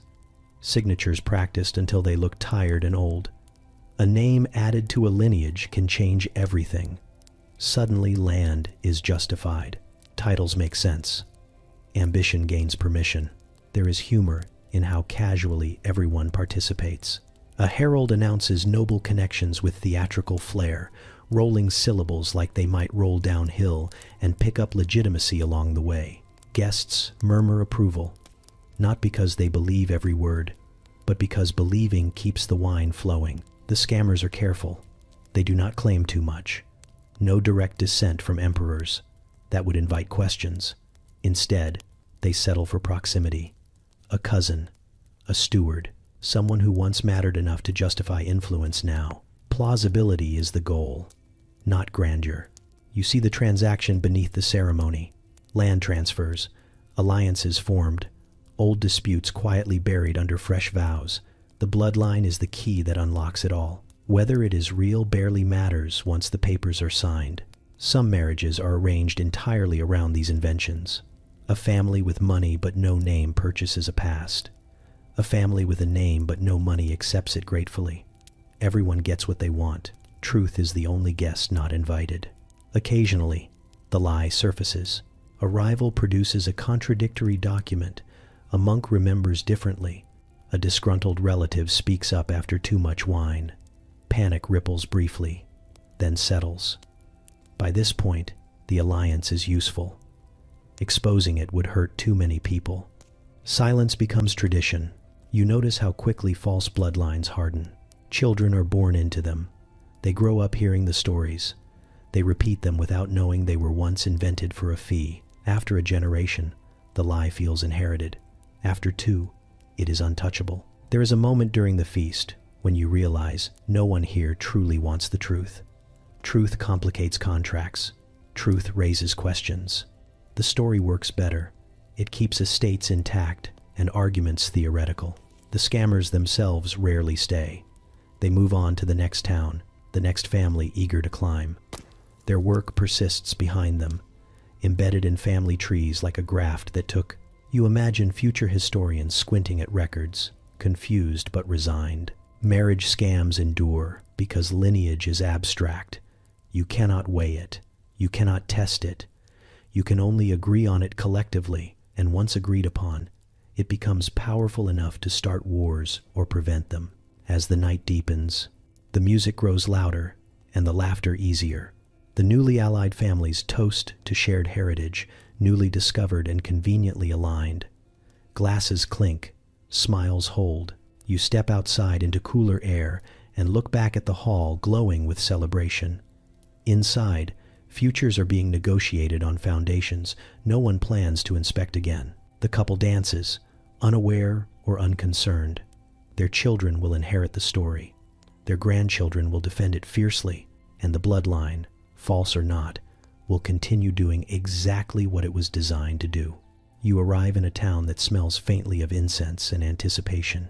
People are already whispering, which is how you know something holy is about to happen. Holiness, like a market day, benefits from advance notice. A platform has been built, candles wait unlit.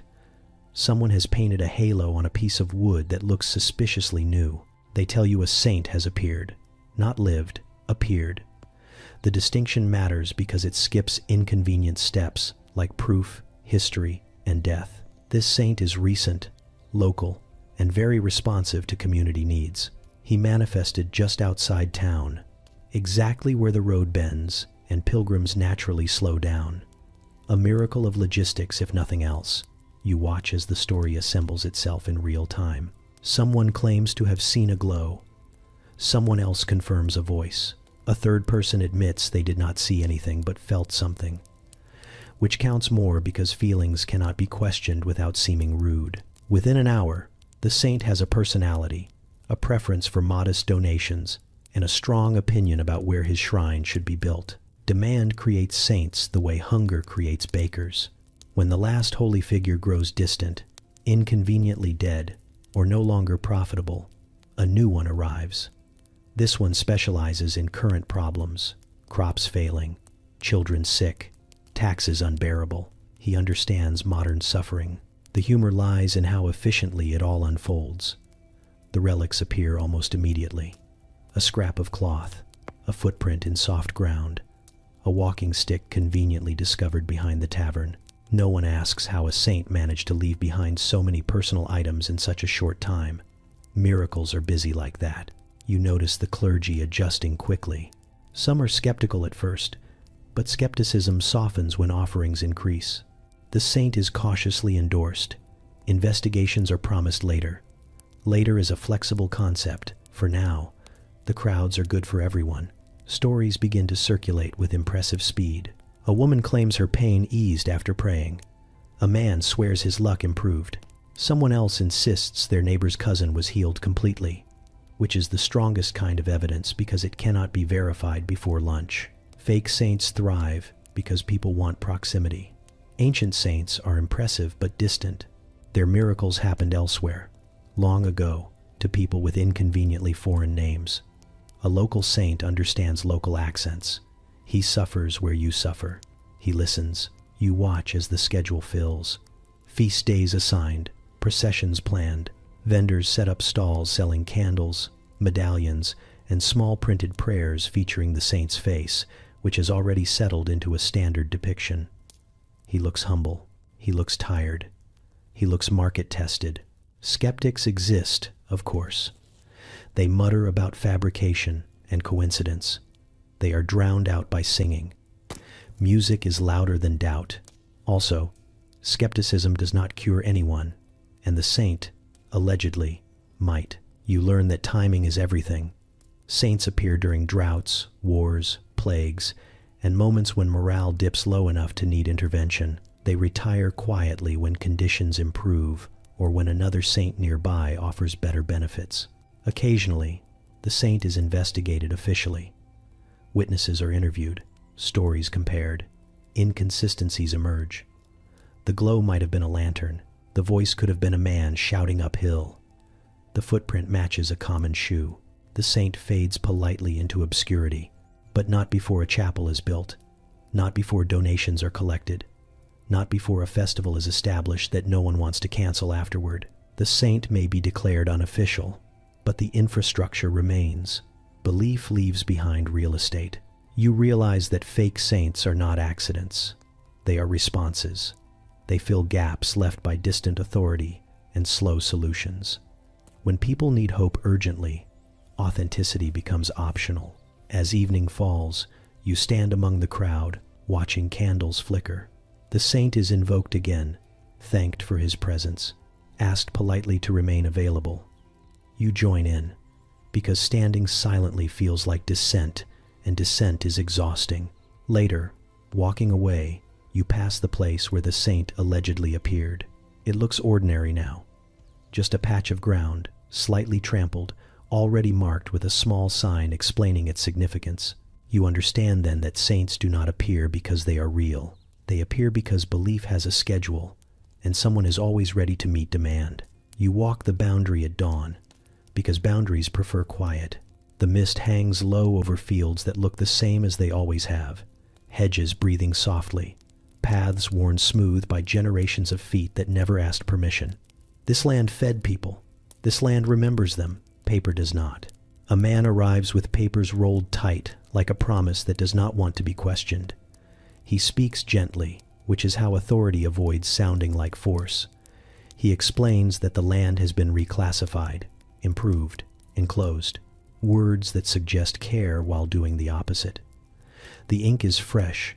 The seals are heavy. The meaning is final. You watch peasants gather, hands rough, faces careful. They listen as if listening might change the outcome. The man points to lines drawn on parchment that do not match the lines of the field. He says the old paths were informal, inefficient, unrecorded. The new map is official, which makes it truer than memory. There is humor in how the fraud dresses itself as progress.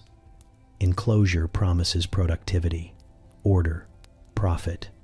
The fields will be managed better now, by someone who has never bent to pull weeds. The sheep will be happier. The grain will be optimized.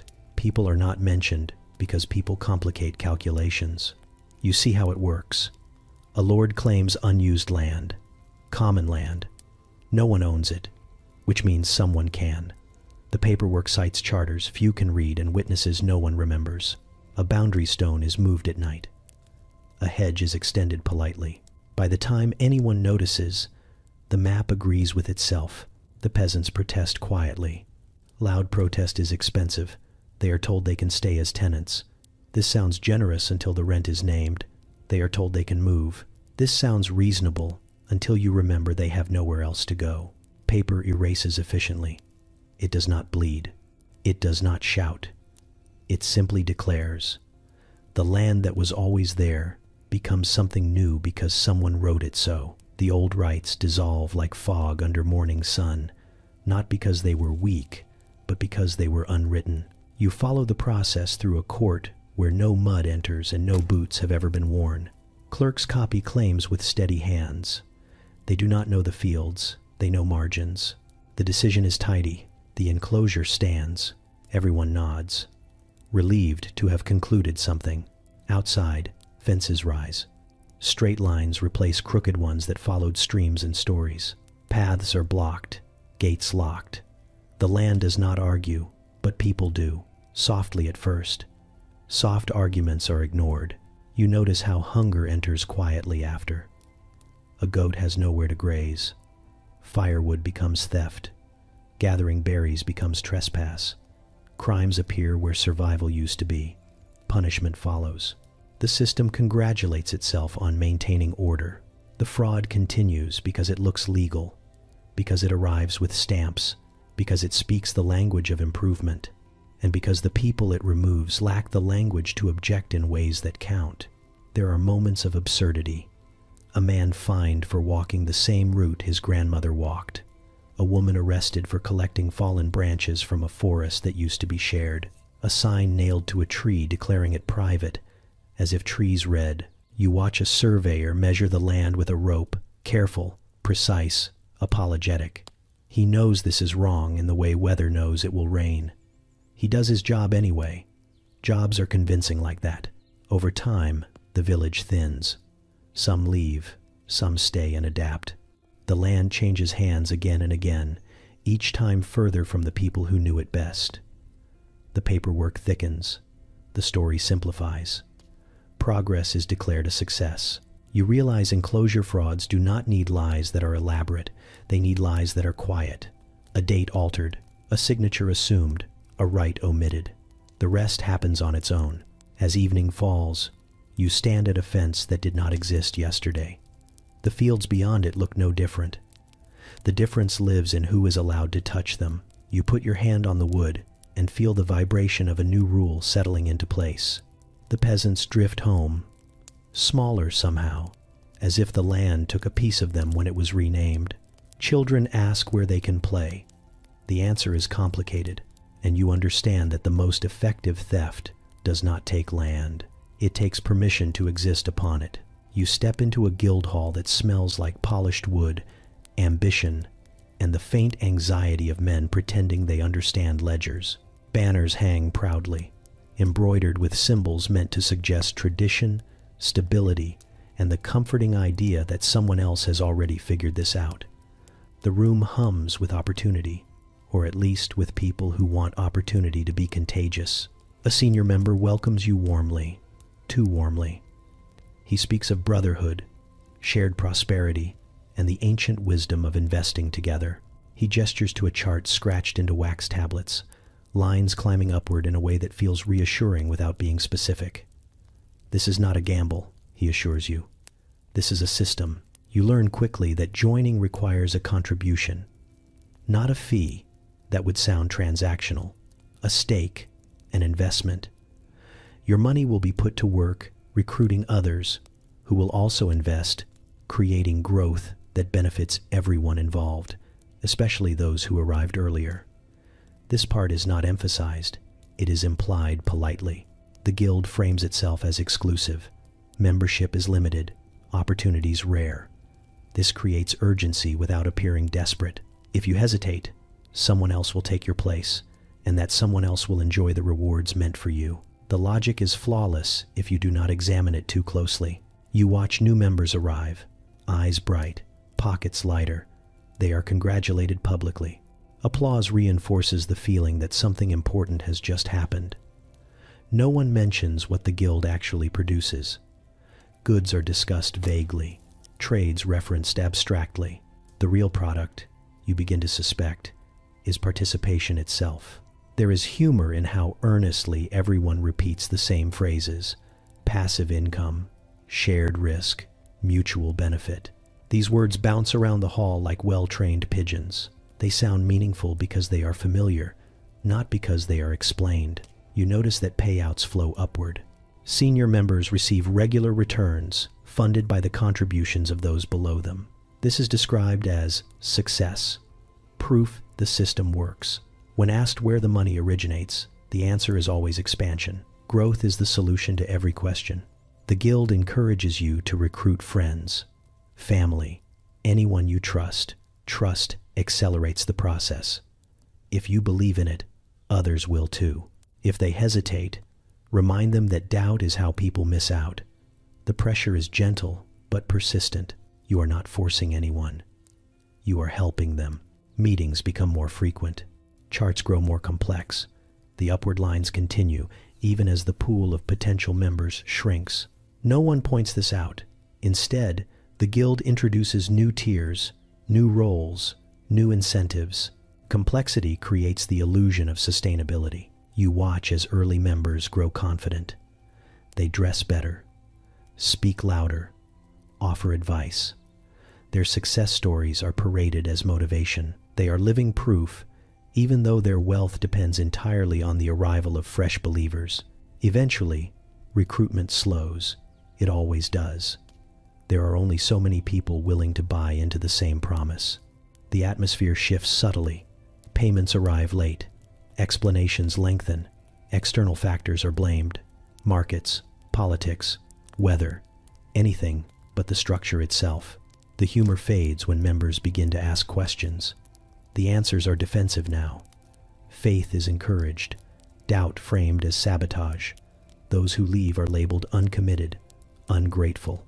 They simply did not understand the system, which is convenient because understanding it fully would end it. You watch the collapse happen quietly.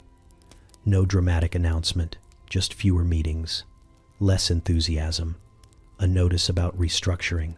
Senior members disappear one by one, citing personal reasons. The hall empties.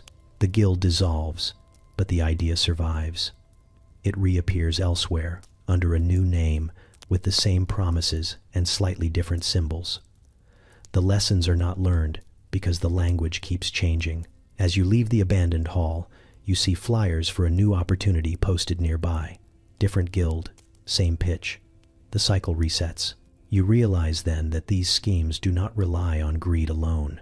They rely on the hope that someone else has found a way to make money effortless and is generous enough to share it for a price.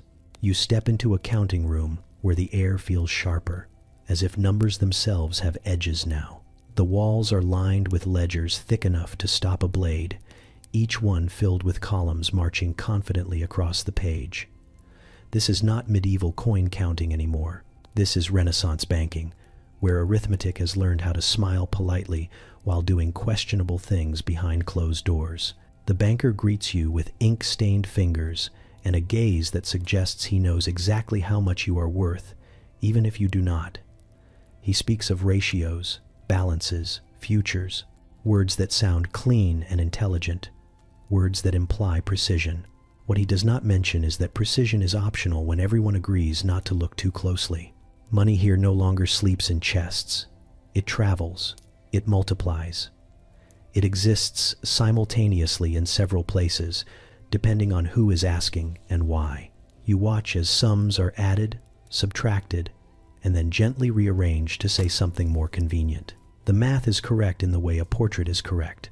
Flattering angles, strategic lighting. Interest appears wearing a respectable coat.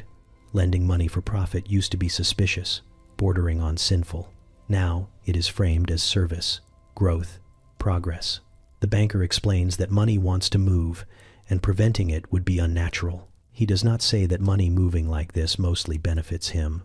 You see loans stacked atop loans, each one justified by projections scribbled confidently in the margins. Expected profits, anticipated returns, faith translated into fractions. If something goes wrong, adjustments will be made. Adjustments are easier than apologies. The humor reveals itself in how moral flexibility is discussed as innovation. Charging interest is not greed. It is compensation for risk. Risk, conveniently, is calculated in ways that always favor the house. When numbers misbehave, they are encouraged to behave differently next time. You watch a merchant borrow heavily to fund a venture that has not yet happened. The banker nods approvingly. Optimism is collateral now. If the venture succeeds, everyone celebrates. If it fails, the debt remains impressively intact. Failure is surprisingly durable. Double entry bookkeeping is introduced with reverence. Every transaction recorded twice, once to say it happened, once to say it made sense. The system feels elegant, almost holy. Balance is achieved even when reality feels lopsided. The books always agree with themselves, which is the most important agreement of all. You notice how morality is discussed in the same breath as math. A loss can be deferred, a gain anticipated. Ethics are flexible when stretched across time. The future absorbs discomfort neatly. If someone suffers now, it is unfortunate. If someone profits later, it is visionary. The banker shows you how debts can be sold. Obligations traded like spices. Risk redistributed until no one remembers who owes whom, only that someone does. Responsibility becomes abstract. Pain becomes distant. There is laughter at the table when someone mentions usury laws. Those are medieval concerns, you are told. This is a new age, an age of reason. Reason, it turns out, is excellent at justifying profit. You see how cities rise on this math. Palaces funded by loans. Art commissioned with borrowed money. Beauty financed by future repayment. The numbers make it possible. The consequences are scheduled for later. When things collapse, as they sometimes do, the explanation is complex. Markets shift, wars intervene, plagues interrupt projections. The math did not fail. Circumstances did. The banker survives. He always does.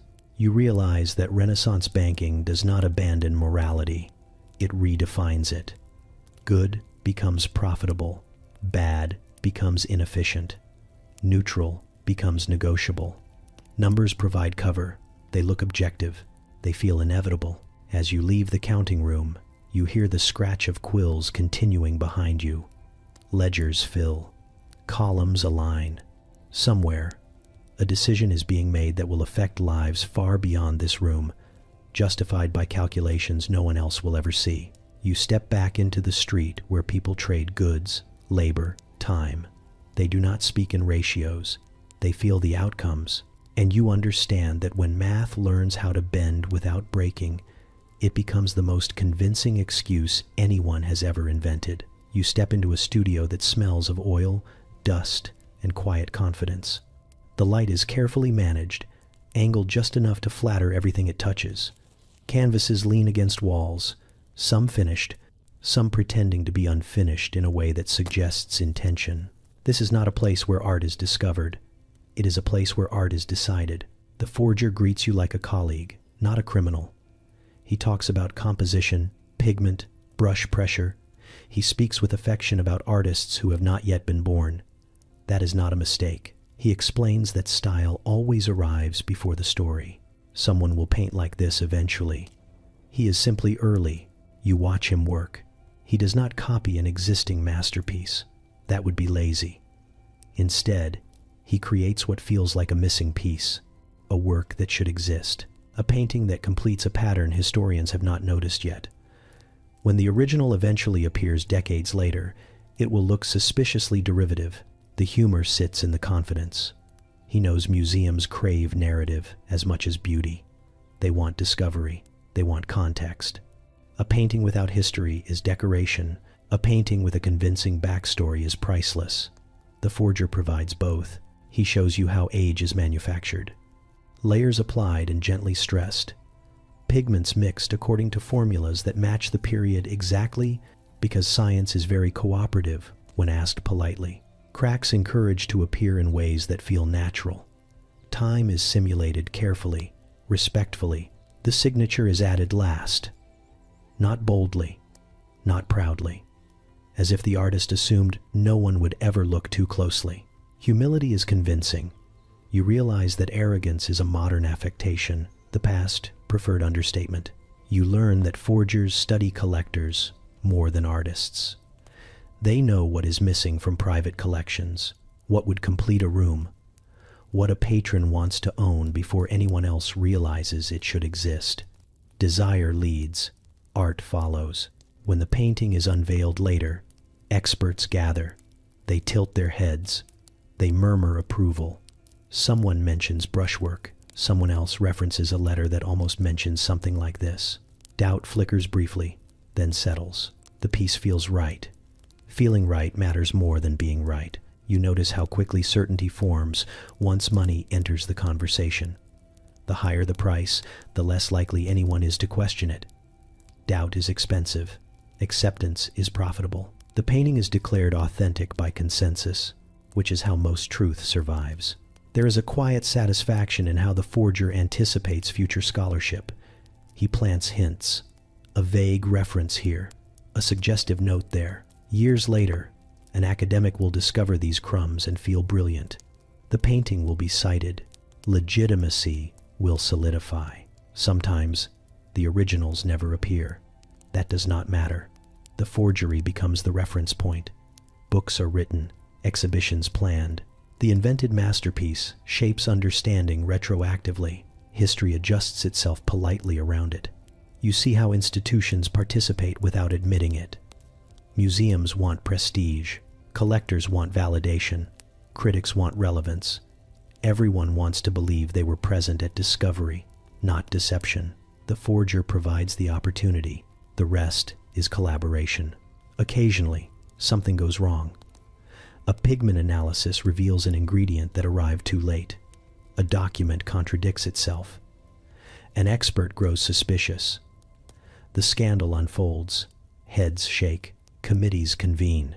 The painting is removed quietly, then reclassified, then forgotten. But even then, the damage is limited. The forger moves on. New works, new periods, new styles. Art history is vast and porous. There is always room for another missing piece. As you leave the studio, you realize that these forgeries succeed because they do not lie about beauty. They lie about timing. They offer the world something it wants slightly ahead of schedule. wrapped in credibility. You glance back at the canvas, still drying on the easel. It looks inevitable. Someday, someone will study it earnestly, tracing influence backward, constructing a lineage that never existed. And you understand then that the most convincing art does not imitate the past. It invents a memory the future is eager to adopt. You unfold a map that smells faintly of seawater and fresh ink, a dangerous combination. The land it promises lies far away, beyond oceans you have never crossed, in places described with confidence by men who have never been there either. The paper is generous, rivers are wide, forests are orderly, borders are clean, nothing bites, floods, or resists. A representative speaks to you in a room filled with similar maps and louder dreams. He tells you this land is abundant, fertile, waiting. He uses the word empty, which is convenient because it erases complications without sounding cruel. The territory is described as opportunity rather than place, a blank surface ready for improvement. You are not buying soil. You are buying a story, one where distance works in your favor. The farther away the land is, the less it can contradict the brochure. You nod as the man traces borders with his finger, confident that geometry is destiny. He assures you that others have already invested. This comforts you. It should not. Colonial land bubbles thrive on imagination. The land is sold sight unseen, but never undescribed. Descriptions pile up enthusiastically. Mild climate, rich resources, cooperative locals, if any. The language smooths everything sharp. Difficulty is postponed. Profit is immediate, at least on paper. You watch contracts signed with enthusiasm that feels rehearsed. Shares are divided, estates named. People refer to holdings thousands of miles away with proprietary affection. My land, my valley, my future port city. Ownership settles comfortably into conversation long before it has any relationship with reality. There is humor in how quickly wealth is assumed. Men who have never planted a seed discuss harvests. Those who cannot navigate their own streets speak confidently of trade routes. The bubble inflates, not because of ignorance alone, but because everyone is rewarded for optimism. You learn that land can be sold many times before anyone ever arrives. Speculators flip parcels based on rumor and revised maps. Prices rise. Excitement builds. The land itself remains unmoved, indifferent to its popularity. Promoters circulate letters describing progress. Settlements founded, crops planted, infrastructure planned. These letters are vague enough to be unchallenged and specific enough to feel credible. Delays are explained by weather, natives, or the ocean, which is always an acceptable excuse. When someone finally travels there, reality intervenes rudely. The land is swamp, or rock, or already inhabited by people deeply uninterested in contracts written elsewhere. The climate is hostile. The rivers flood. The promised port is impossible. News travels slowly. Denial travels faster. Back home, the bubble continues. Doubters are dismissed as pessimists. Early reports are reframed as temporary setbacks. The land needs investment, not scrutiny. More money will solve the problems created by selling imaginary solutions. You see how governments participate. Charters granted. Claims recognized. Maps updated to reflect ownership rather than geography. Authority lends weight to fantasy, and fantasy rewards authority with taxes and influence. Eventually, the bubble thins. Ships return with stories that cannot be softened. Crops fail. Settlements vanish. Conflicts escalate. The land refuses to behave like the map. Prices falter. Conversations quiet. When collapse comes, it is uneven. Some lose everything. Others exit early, enriched by the optimism of those behind them. Responsibility disperses conveniently. Promoters blame circumstances. Investors blame promoters. The land, once again, is silent. You realize that colonial land bubbles are not about exploration. They are about distance, weaponized into profit. The farther away reality is, the more flexible it becomes. As you fold the map and set it aside, you notice how appealing it still looks. Even now, Knowing what you know, the clean lines and confident labels tug at something hopeful. The idea of untouched land remains powerful, especially to those who never plan to touch it. You step back from the table where deals are still being made, voices still bright. Somewhere across the sea, the land exists exactly as it always has, indifferent to ownership, unimpressed by ink, and you understand that the bubble was never inflated by land at all. It was inflated by the belief that distance makes promises safer to believe. You board a ship that smells of pitch, wet rope, and national ambition. Flags snap overhead, bright with symbols meant to inspire confidence and discourage questions. This voyage is not private. It is official, sanctioned, blessed by signatures that carry weight far beyond the dock. Exploration, they call it, as if naming something makes it honest. You listen as officers explain the mission. New lands, new routes, new wealth for everyone back home. The language is generous and deliberately vague. Details are unnecessary when destiny is involved. The ship is funded by the state, which means the risk belongs to someone else, and the rewards, should they appear, will be credited carefully to the right people. Maps are unrolled below deck. They are speculative works of art. Coastlines imagined confidently. Resources sketched optimistically. Empty spaces labeled with potential rather than fact. You notice how often the word claimed appears, even when nothing has been seen. Ink arrives before boots. State-sponsored scams work best when wrapped in patriotism. Questioning the mission feels like questioning the future. Doubt is reframed as disloyalty. If the voyage fails, it will still be heroic. If it succeeds, it will be inevitable. Either way, the sponsors are insulated. You observe how funding is raised, taxes adjusted, bonds sold, promises made about returns that sound reassuring and distant. Citizens contribute because the state assures them this is an investment in greatness. Greatness, conveniently, does not come with receipts. As the ship leaves port, crowds cheer. They are not cheering accuracy, they are cheering movement. Motion suggests progress even when direction is unclear. The scam begins not with deception, but with momentum. At sea, the reality sets in. Supplies are thin. Charts contradict each other. Storms rearrange plans casually. The crew adapts, because adaptation is cheaper than admitting the plan was flawed. Reports are drafted carefully.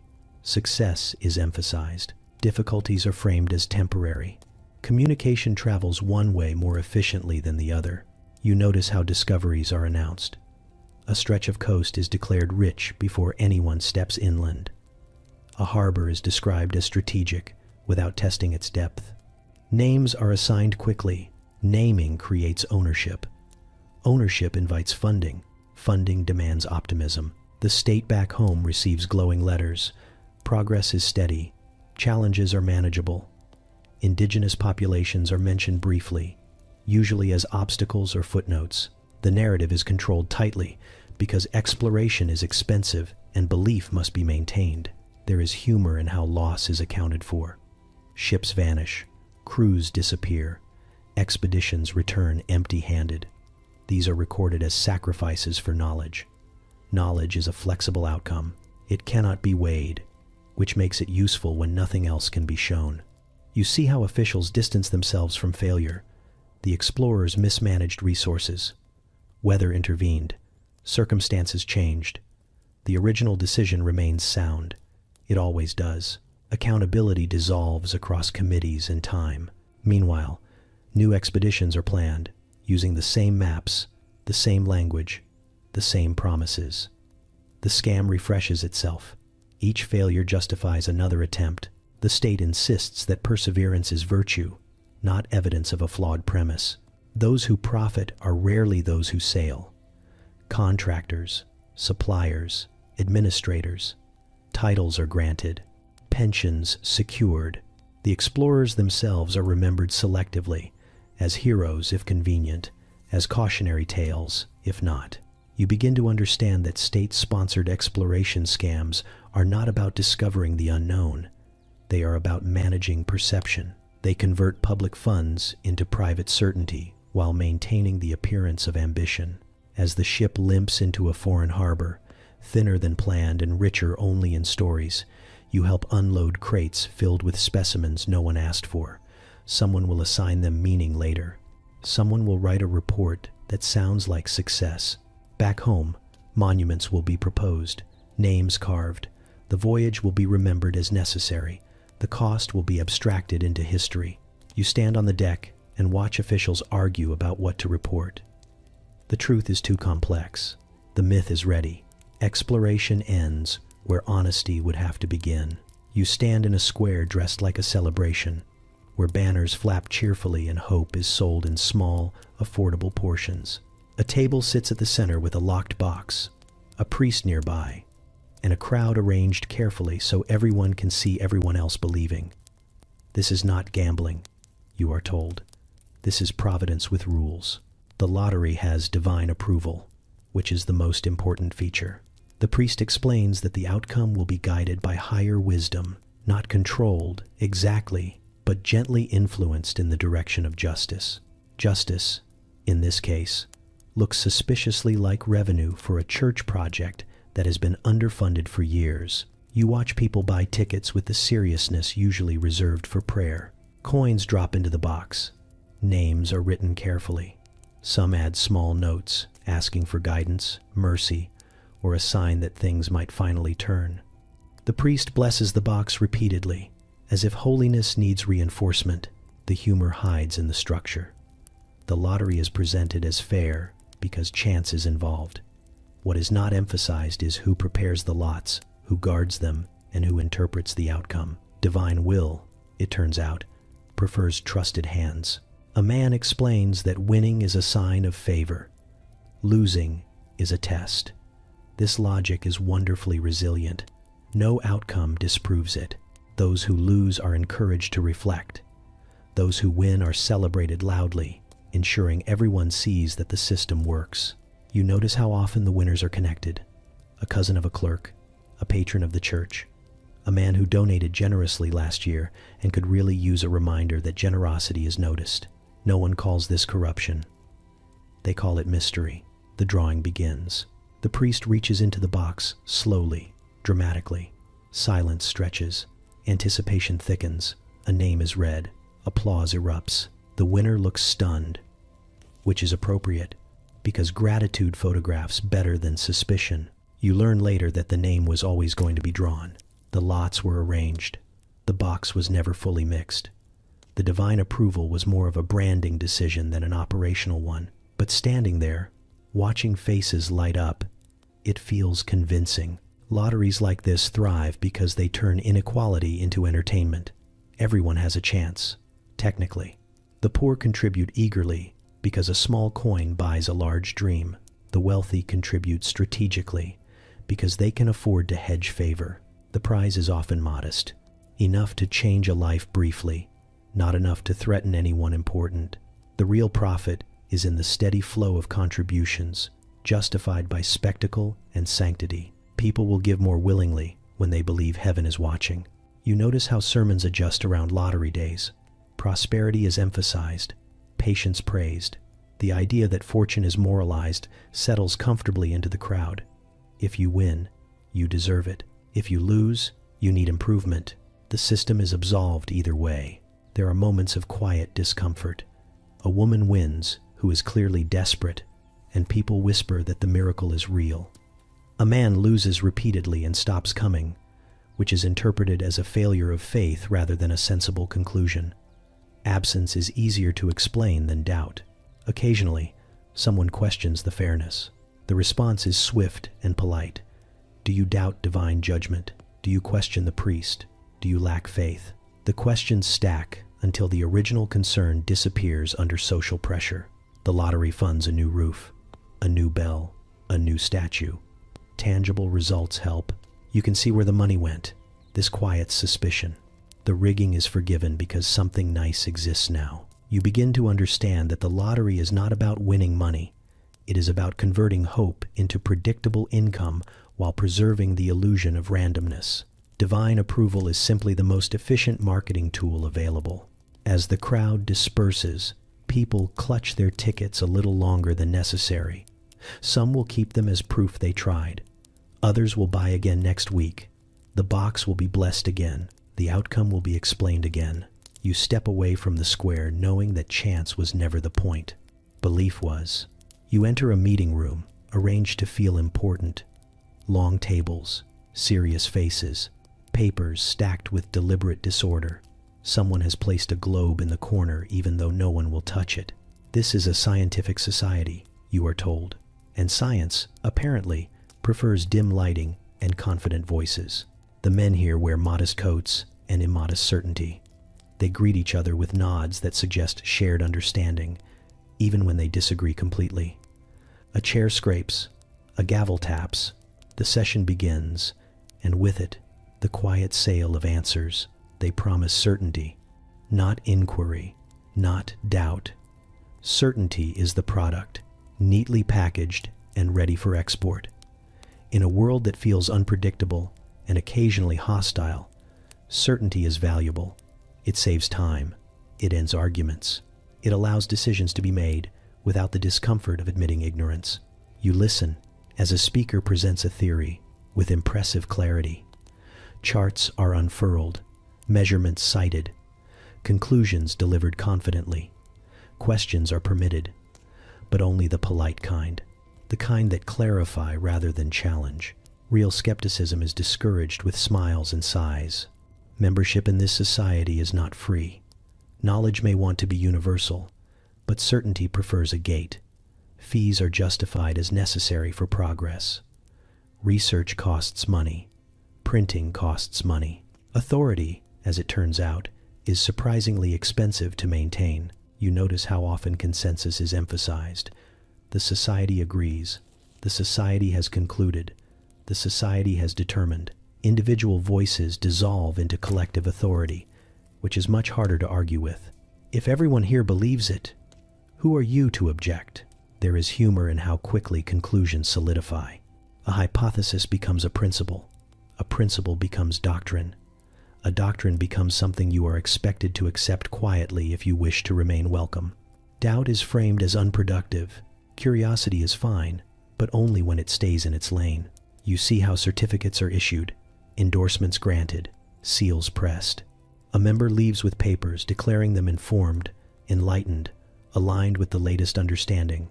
These documents travel far. They settle debates in places the society has never visited. The society sells certainty because uncertainty does not scale well. Questions slow things down. Ambiguity invites chaos. Certainty, even if premature, creates momentum. Funding arrives more easily when answers are clear. Patrons prefer confidence to honesty. You watch as inconvenient data is discussed briefly, then set aside for future consideration. Future consideration is a comfortable shelf where troublesome facts can rest indefinitely. The official conclusions remain untouched. There is an unspoken agreement here. Members do not undermine the society publicly.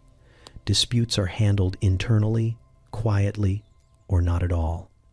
Unity matters more than accuracy. A fractured authority is less profitable than a wrong one. You hear how the society's findings are marketed, pamphlets printed, lectures delivered, simplified explanations offered to the public. Nuance is removed carefully, like bones from fish. What remains is easy to swallow and difficult to question. Some members believe deeply in what they present. Others believe in the structure itself. Both types contribute equally. The system rewards alignment. Those who challenge too loudly find themselves excluded, their work labeled controversial or unfinished. You notice how the language shifts when money enters the conversation. Research priorities adjust. Questions that attract funding are pursued. Others are postponed. Science follows curiosity until curiosity becomes inconvenient. The humor sharpens when rival societies emerge. Each sells its own certainty. Each claims legitimacy. Each dismisses the other as misguided. The public, watching from a distance, chooses whichever certainty fits their needs best. Truth becomes a matter of branding. Occasionally, a discovery shatters the agreed-upon understanding. Panic flickers. Meetings are called. Statements drafted. The society adapts, reframing the old certainty as a stepping stone rather than a mistake. History is revised politely.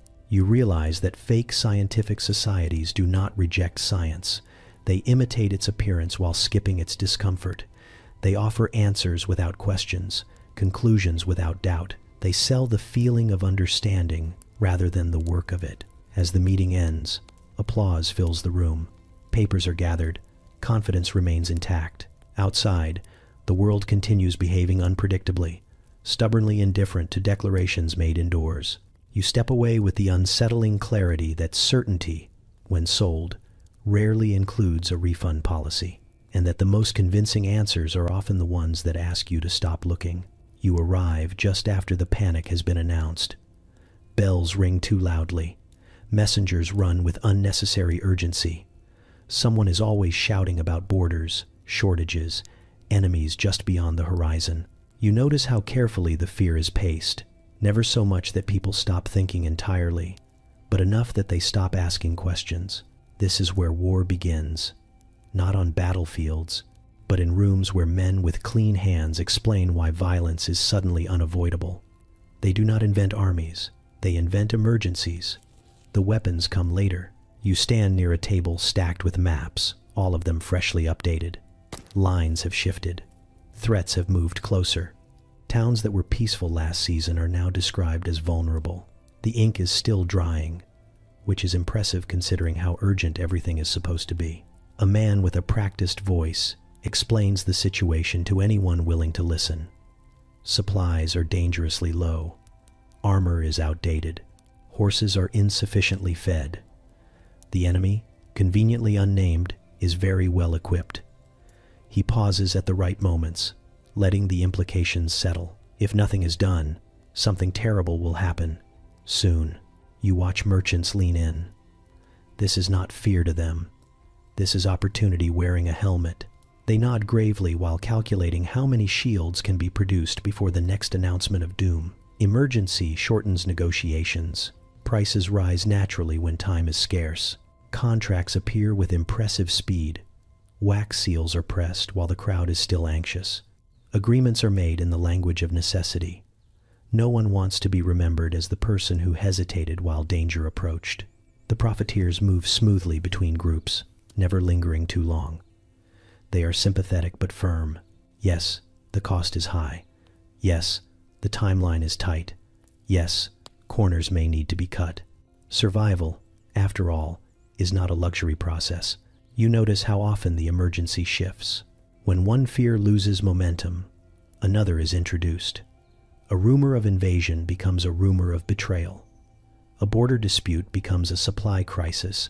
Each problem requires a slightly different solution, conveniently sold by someone already in the room. There is humor here, dark and uninvited.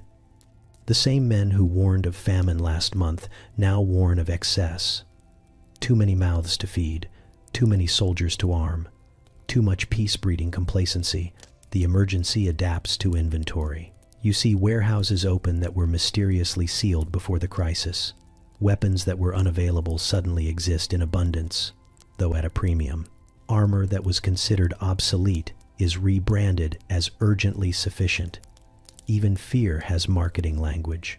The rulers listen carefully. War is expensive, but appearing unprepared is more costly.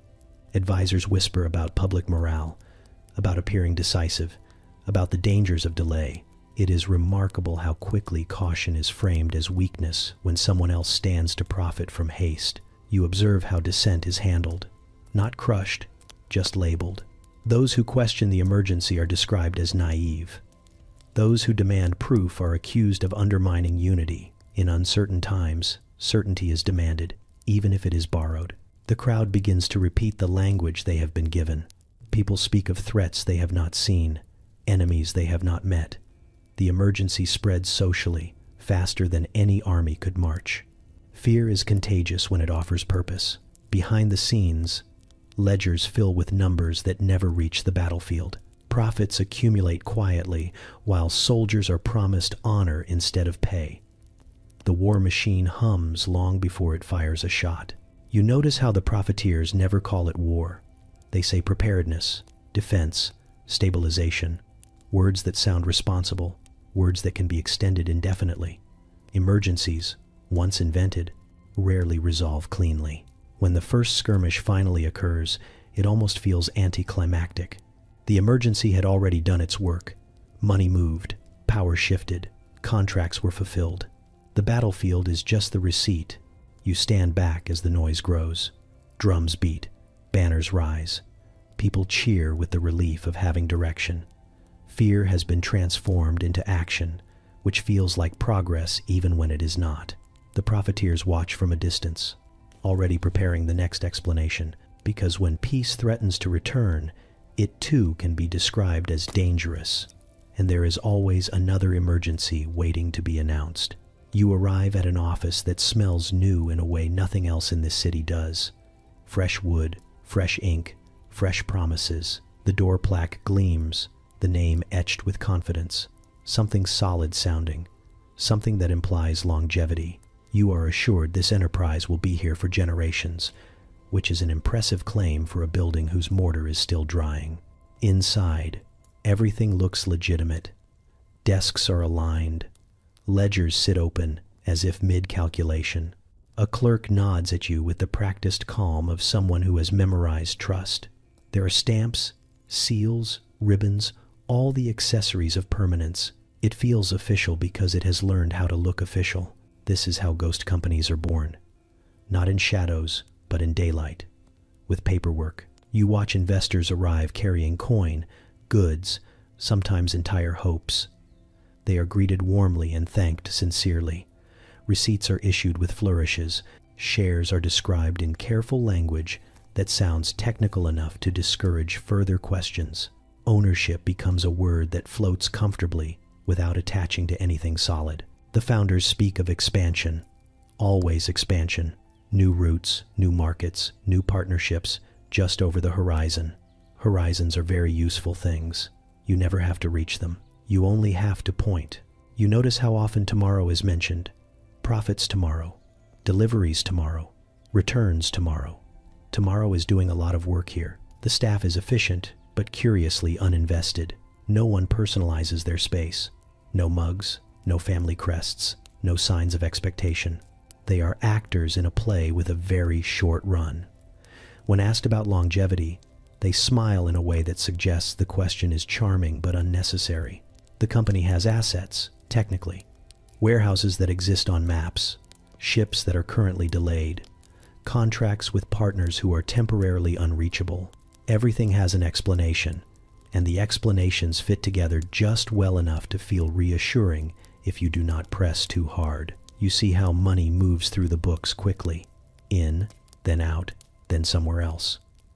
Layers of transactions pile up like cushions, softening any fall, but also absorbing accountability. By the time someone asks where the funds went, they have passed through so many hands they feel abstract, almost imaginary. The founders host a dinner. Wine flows, toasts are made. Success is spoken of in the past tense, as if it has already happened. People laugh louder than necessary. Confidence is contagious in enclosed spaces, and then, quietly, the exits are planned. It starts with small absences. A clerk does not show up. A partner is traveling. A signature is delayed. Nothing alarming, just friction. The doors still open. The plaque still shines. The illusion holds. Then one morning, you return, and the door is locked. The plaque is gone. The office is empty. Desks stripped. Ledgers vanished. Even the smell has changed, as if legitimacy itself evaporated overnight. Neighbors shrug. They were always quiet tenants. Seemed respectable. Paid in advance. Investors gather, confused, holding papers that suddenly feel thin. Receipts that no longer point anywhere. Shares in a company that no longer occupies space. Ownership without an object. Authorities are notified, but the trail dissolves immediately. Names were borrowed. Addresses were temporary. Seals were real, but applied by hands that have moved on. The founders have stepped sideways into new identities, new offices, new promises, already rehearsing sincerity. You learn that disappearance is the product. The company was never meant to operate. It was meant to exist just long enough to collect belief, then convert it into mobility. Ghost companies are not failures. They are successes measured differently. There is a strange efficiency to it. No violence, no overt theft, just a gentle removal of certainty. People are left staring at empty rooms, wondering how something that felt so real could leave no residue. You notice how quickly the city adjusts. Another plaque appears down the street. A different name, similar lettering. Fresh wood, fresh ink, fresh promises. Someone says this one is backed by serious interests. And you realize the scam does not rely on greed alone.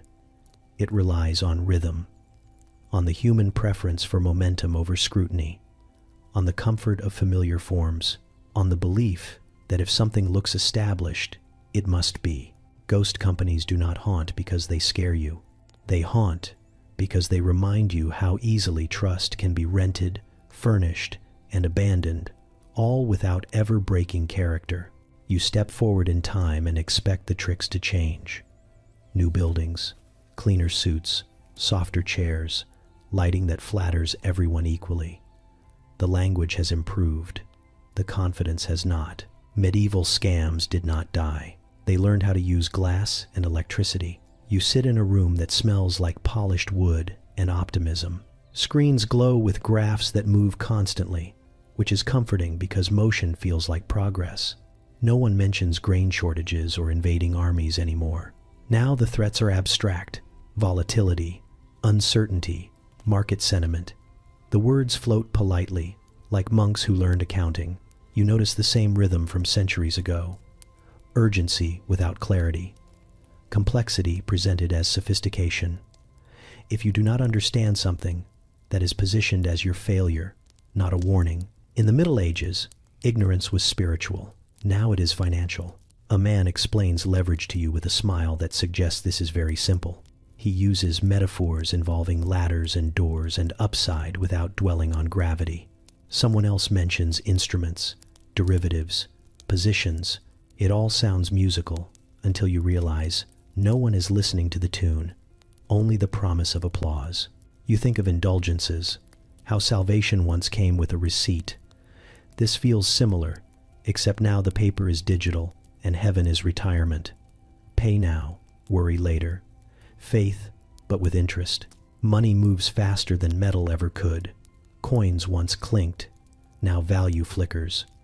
Entire fortunes change hands without anyone touching anything. The abstraction is elegant. When loss occurs, it feels unreal until it is not.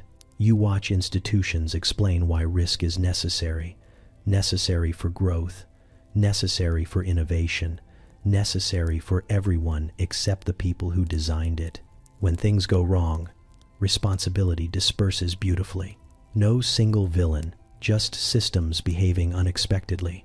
Medieval scammers would have wept with admiration. The contracts are thicker now, longer, written in a dialect designed to exhaust curiosity. No one expects you to read them. Reading implies hesitation. Hesitation implies weakness. Confidence is rewarded even when misplaced. You see echoes everywhere. Banking families of the Renaissance smiling from portraits as their modern counterparts smile from magazine covers. Same posture, same reassurance, different tailoring. There is humor in the repetition. The idea that complexity equals legitimacy. That if enough layers exist, truth will give up trying to reach the surface. Medieval forgers used wax and seals. Modern ones use algorithms and disclaimers.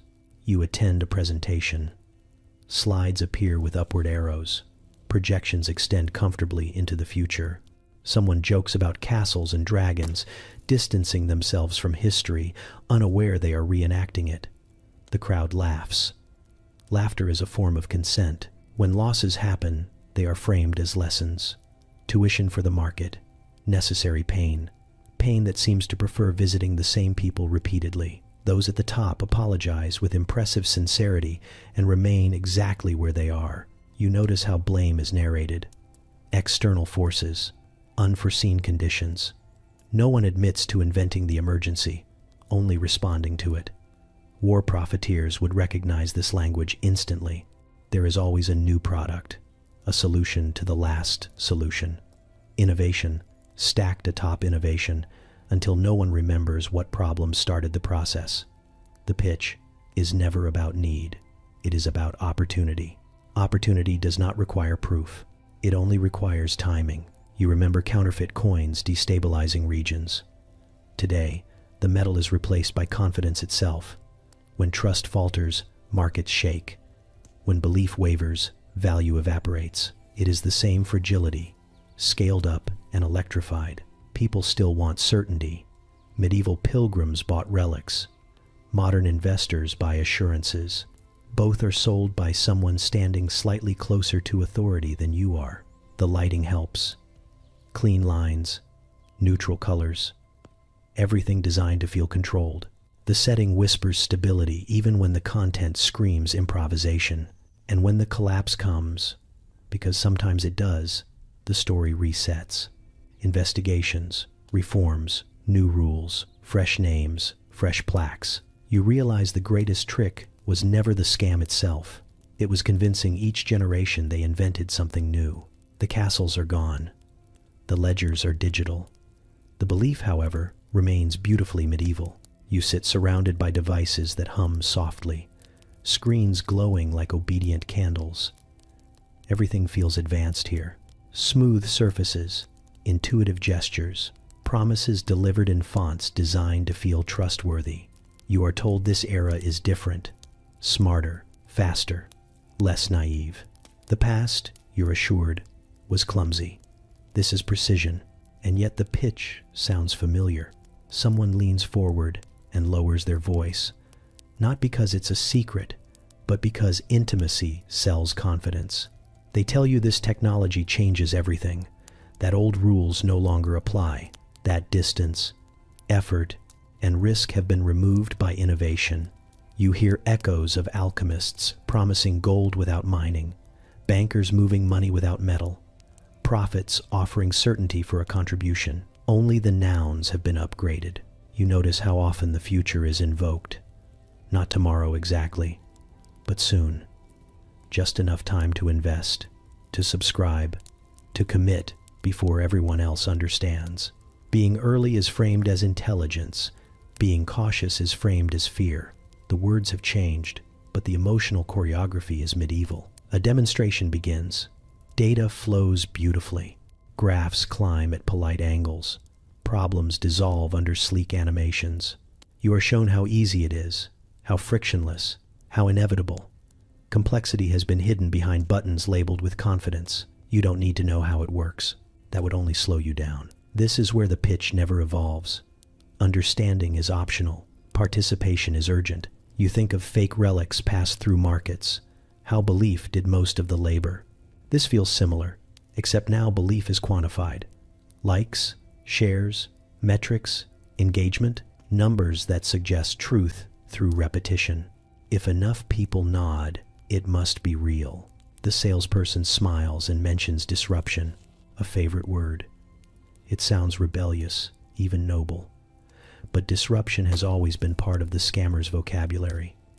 It excuses damage. It reframes fallout as progress. Medieval land frauds displaced peasants. Modern ones displace responsibility. You are offered access, early access, exclusive access. The oldest trick, dressed in new code. Belonging is the product. Technology simply automates the invitation. You watch skeptics ask questions and receive gentle reassurances. The system is too complex to explain fully. Trust the experts. Trust the process. Trust the math. Math has replaced scripture, but it serves the same function here. An authority most people won't challenge publicly. The pitch accelerates. Time is limited. Spots are filling. Windows are closing. Urgency always arrives right on schedule. It has perfect timing because it is built in. You realize how carefully language is chosen. No one promises certainty outright. They imply it. They gesture toward it. They surround it with testimonials and case studies and carefully selected success stories. Failures exist, theoretically, but never nearby. This is not deception through lies. It is deception through framing. Technology makes everything scalable, including trust. One voice can reach millions. One claim can replicate endlessly. Medieval scams required travel. Today, belief arrives instantly, prepackaged and optimized. You think of ghost companies disappearing overnight. Now they don't even need to vanish physically. They rebrand, pivot, update. The same structure persists under a new interface.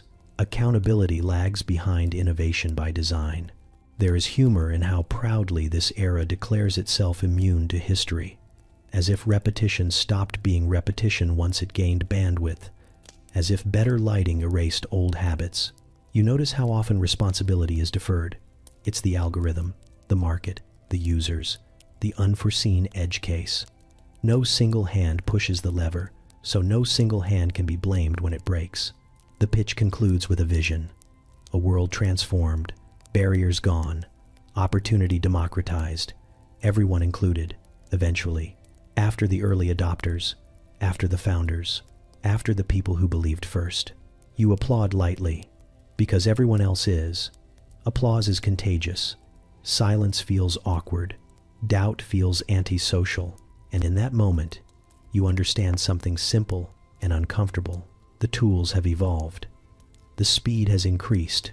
The polish is immaculate, but the pitch is identical. It always has been. Trust me. Move quickly. Don't ask too much. And imagine how disappointed you'll be if you miss this. You stand where the noise has faded. The banners are gone. The office is emptied. The platform's quiet in that particular way that follows enthusiasm. What remains is paperwork, screenshots, receipts, emails that now read like artifacts from a vanished civilization. This is the part no one advertised. People gather in small groups, not to protest, but to compare notes. They speak softly, as if volume might attract judgment. Each person explains how they should have known, how there were signs, how they missed them. The language is apologetic, even when no apology is owed. You notice how quickly blame turns inward. Not because the system demands it, but because it feels safer. It is easier to say, "I was foolish," than to say the structure was designed this way. Personal failure feels manageable. Systemic deception feels endless. Someone laughs awkwardly and calls it a learning experience. Another shrugs and says everyone loses sometimes. These phrases circulate like comfort objects, passed hand to hand. They soften the impact. They also redirect attention. You see the same pattern repeated across centuries. Medieval pilgrims blamed their own lack of faith when relics failed to heal. Investors blamed impatience when returns vanished. Belief, once broken, rarely turns outward first. It folds in on itself. There is a strange politeness to the aftermath. No torches, no mobs, just silence and spreadsheets. People quietly updating their understanding of the world, lowering expectations, recalibrating trust. The scammers counted on this. Noise attracts consequences. Shame produces compliance. You listen as someone explains how the pitch made sense at the time. The numbers were convincing. The endorsements credible. Everyone else was doing it. The explanation sounds reasonable because it is. These systems do not prey on ignorance alone. They prey on participation. The institutions issue statements.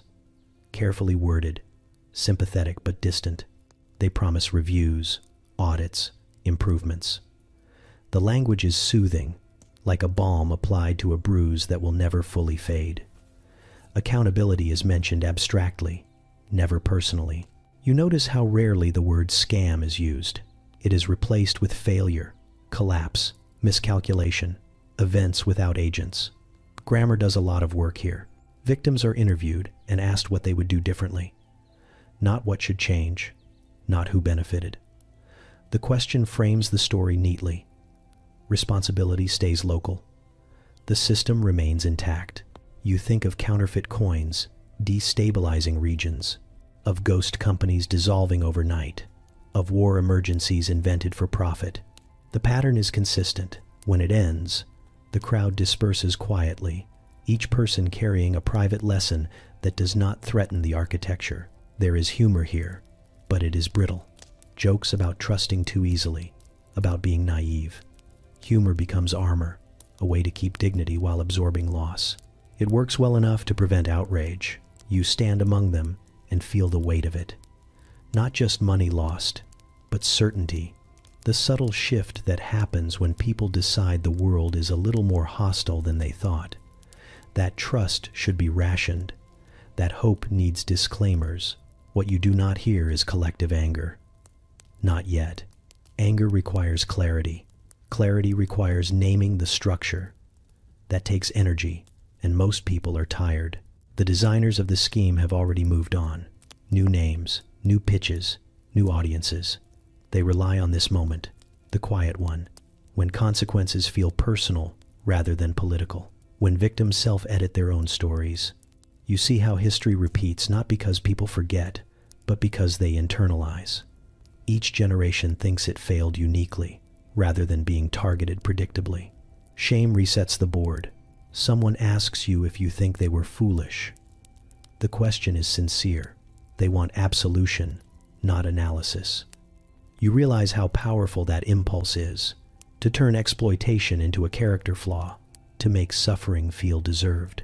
But standing here, surrounded by the debris of belief, you see it clearly. This was not a lapse in intelligence. It was a system functioning as intended. And until that truth is easier to say than I should have known better, the cycle remains elegantly intact.